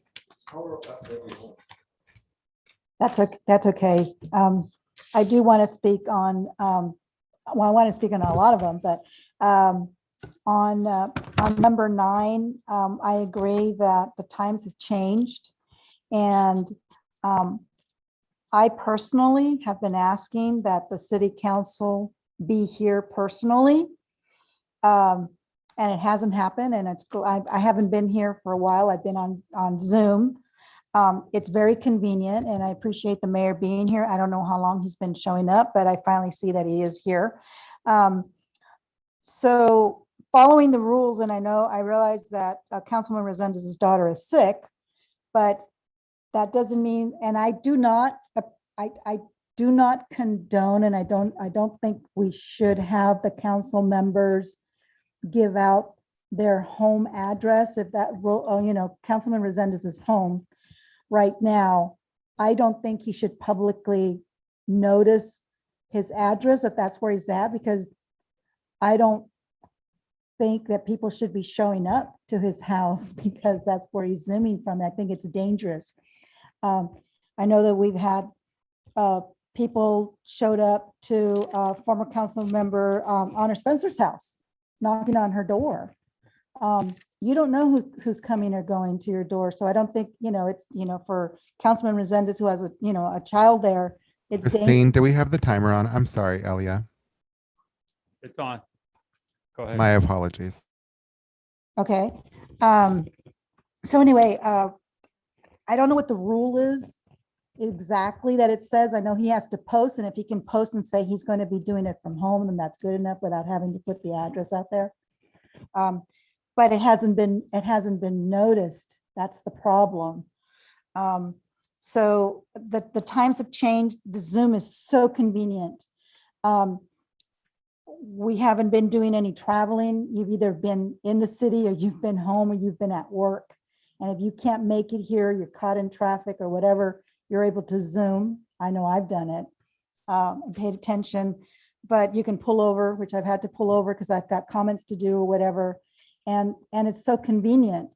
But again, I prefer that the council members, you're here to represent the entire city, and you should be here at the dais. The department heads, I think it would be okay for them to be at home. We have one right behind me, and she hasn't had to come up and speak or anything, but she could have been home Zooming it. So anyway, thank you. Thank you, Councilmember Perez. Um, Do we have any other speakers first? Sorry. I have no other speakers. Elia again. Councilmember Perez. So what about Paul? How you doing? How does Zoom the Zoom meetings affect you? I mean, does it matter? Or the rest of the staff? You too, you count too.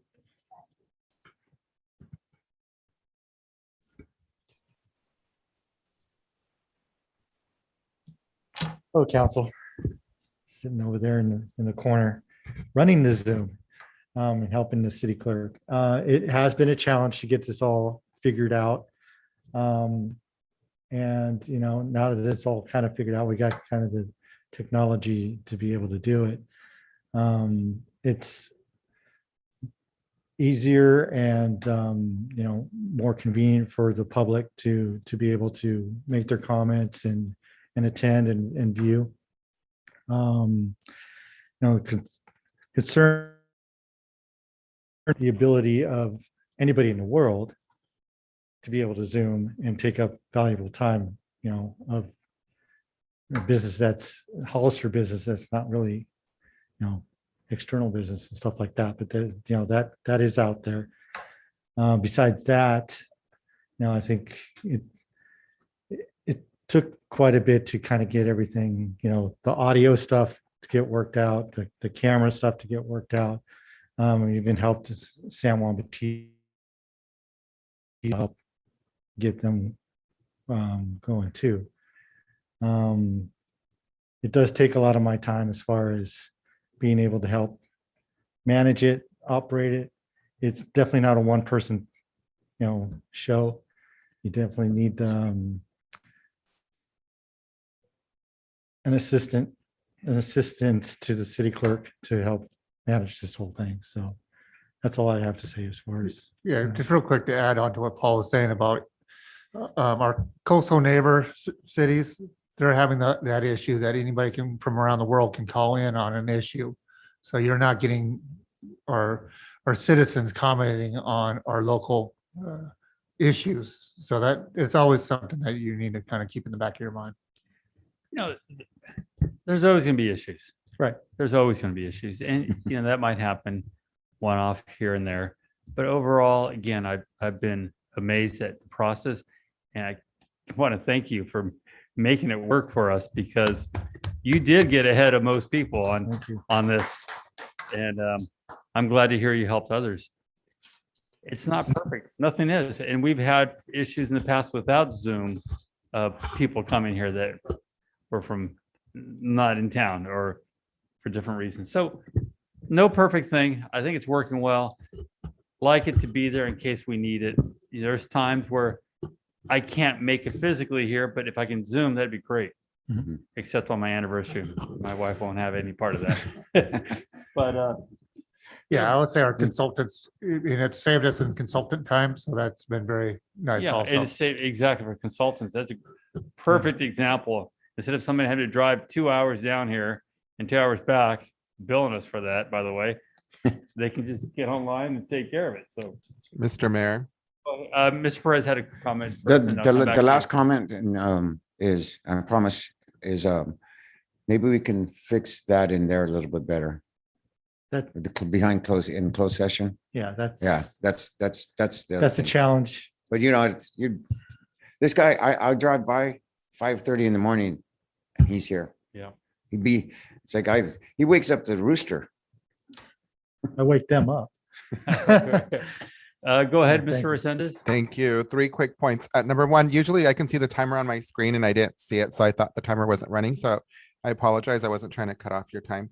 Number two, I agree with the speaker about the safety concerns. We're living in some very scary, divisive times, right? But I have faith in the legislators, and I think that they'll work all that out throughout the process, right? We'll figure it out as we go. And then number two, I think that we have a potential, and we have seen more public engagement with being on Zoom and making it more accessible to people. Living in a commuter town, they can, as Ms. Salinas pointed out, pull over if they want. They can listen to it on the way over here, and then they can, make comments and whatnot. So I'd like to see more, and I've stressed this to our already busy staff there, more of a social media presence, more of technology presence rather than less. So those are my thoughts. Thank you. Thank you, sir. Okay. Any The other only other comments? thing I would like to say is that if we were to continue with Zoom is to have a place for Paul to sit. So we would have to work something out over here because I don't think that's viable back there. And it's basically turning the video on and off on the timer, unmuting, muting people, and then sharing screens. If the reason we share the screen is because Roland's zooming in, so he's not going to be able to see anything if we don't share the screen. If Right. everyone were here, we could just do it on the monitor. So there's tricks to every little Right. part of it. Yeah. Okay. Is that it? Thank you. So I'm asking for council consensus to continue at Zoom. That there was a consensus. Yes. Yes. Yes. Okay. HIJK, there's no business. Is there a motion to adjourn? So moved. Is there a second? Second. Motion second, roll call, please. Councilmember Perez, Yes. Councilmember Burns, Yes. Vice Mayor Resendez, Yes. Mayor Velazquez. Yes. Motion carries 4-0. Thank you. Thank you, everyone. Good night, everyone.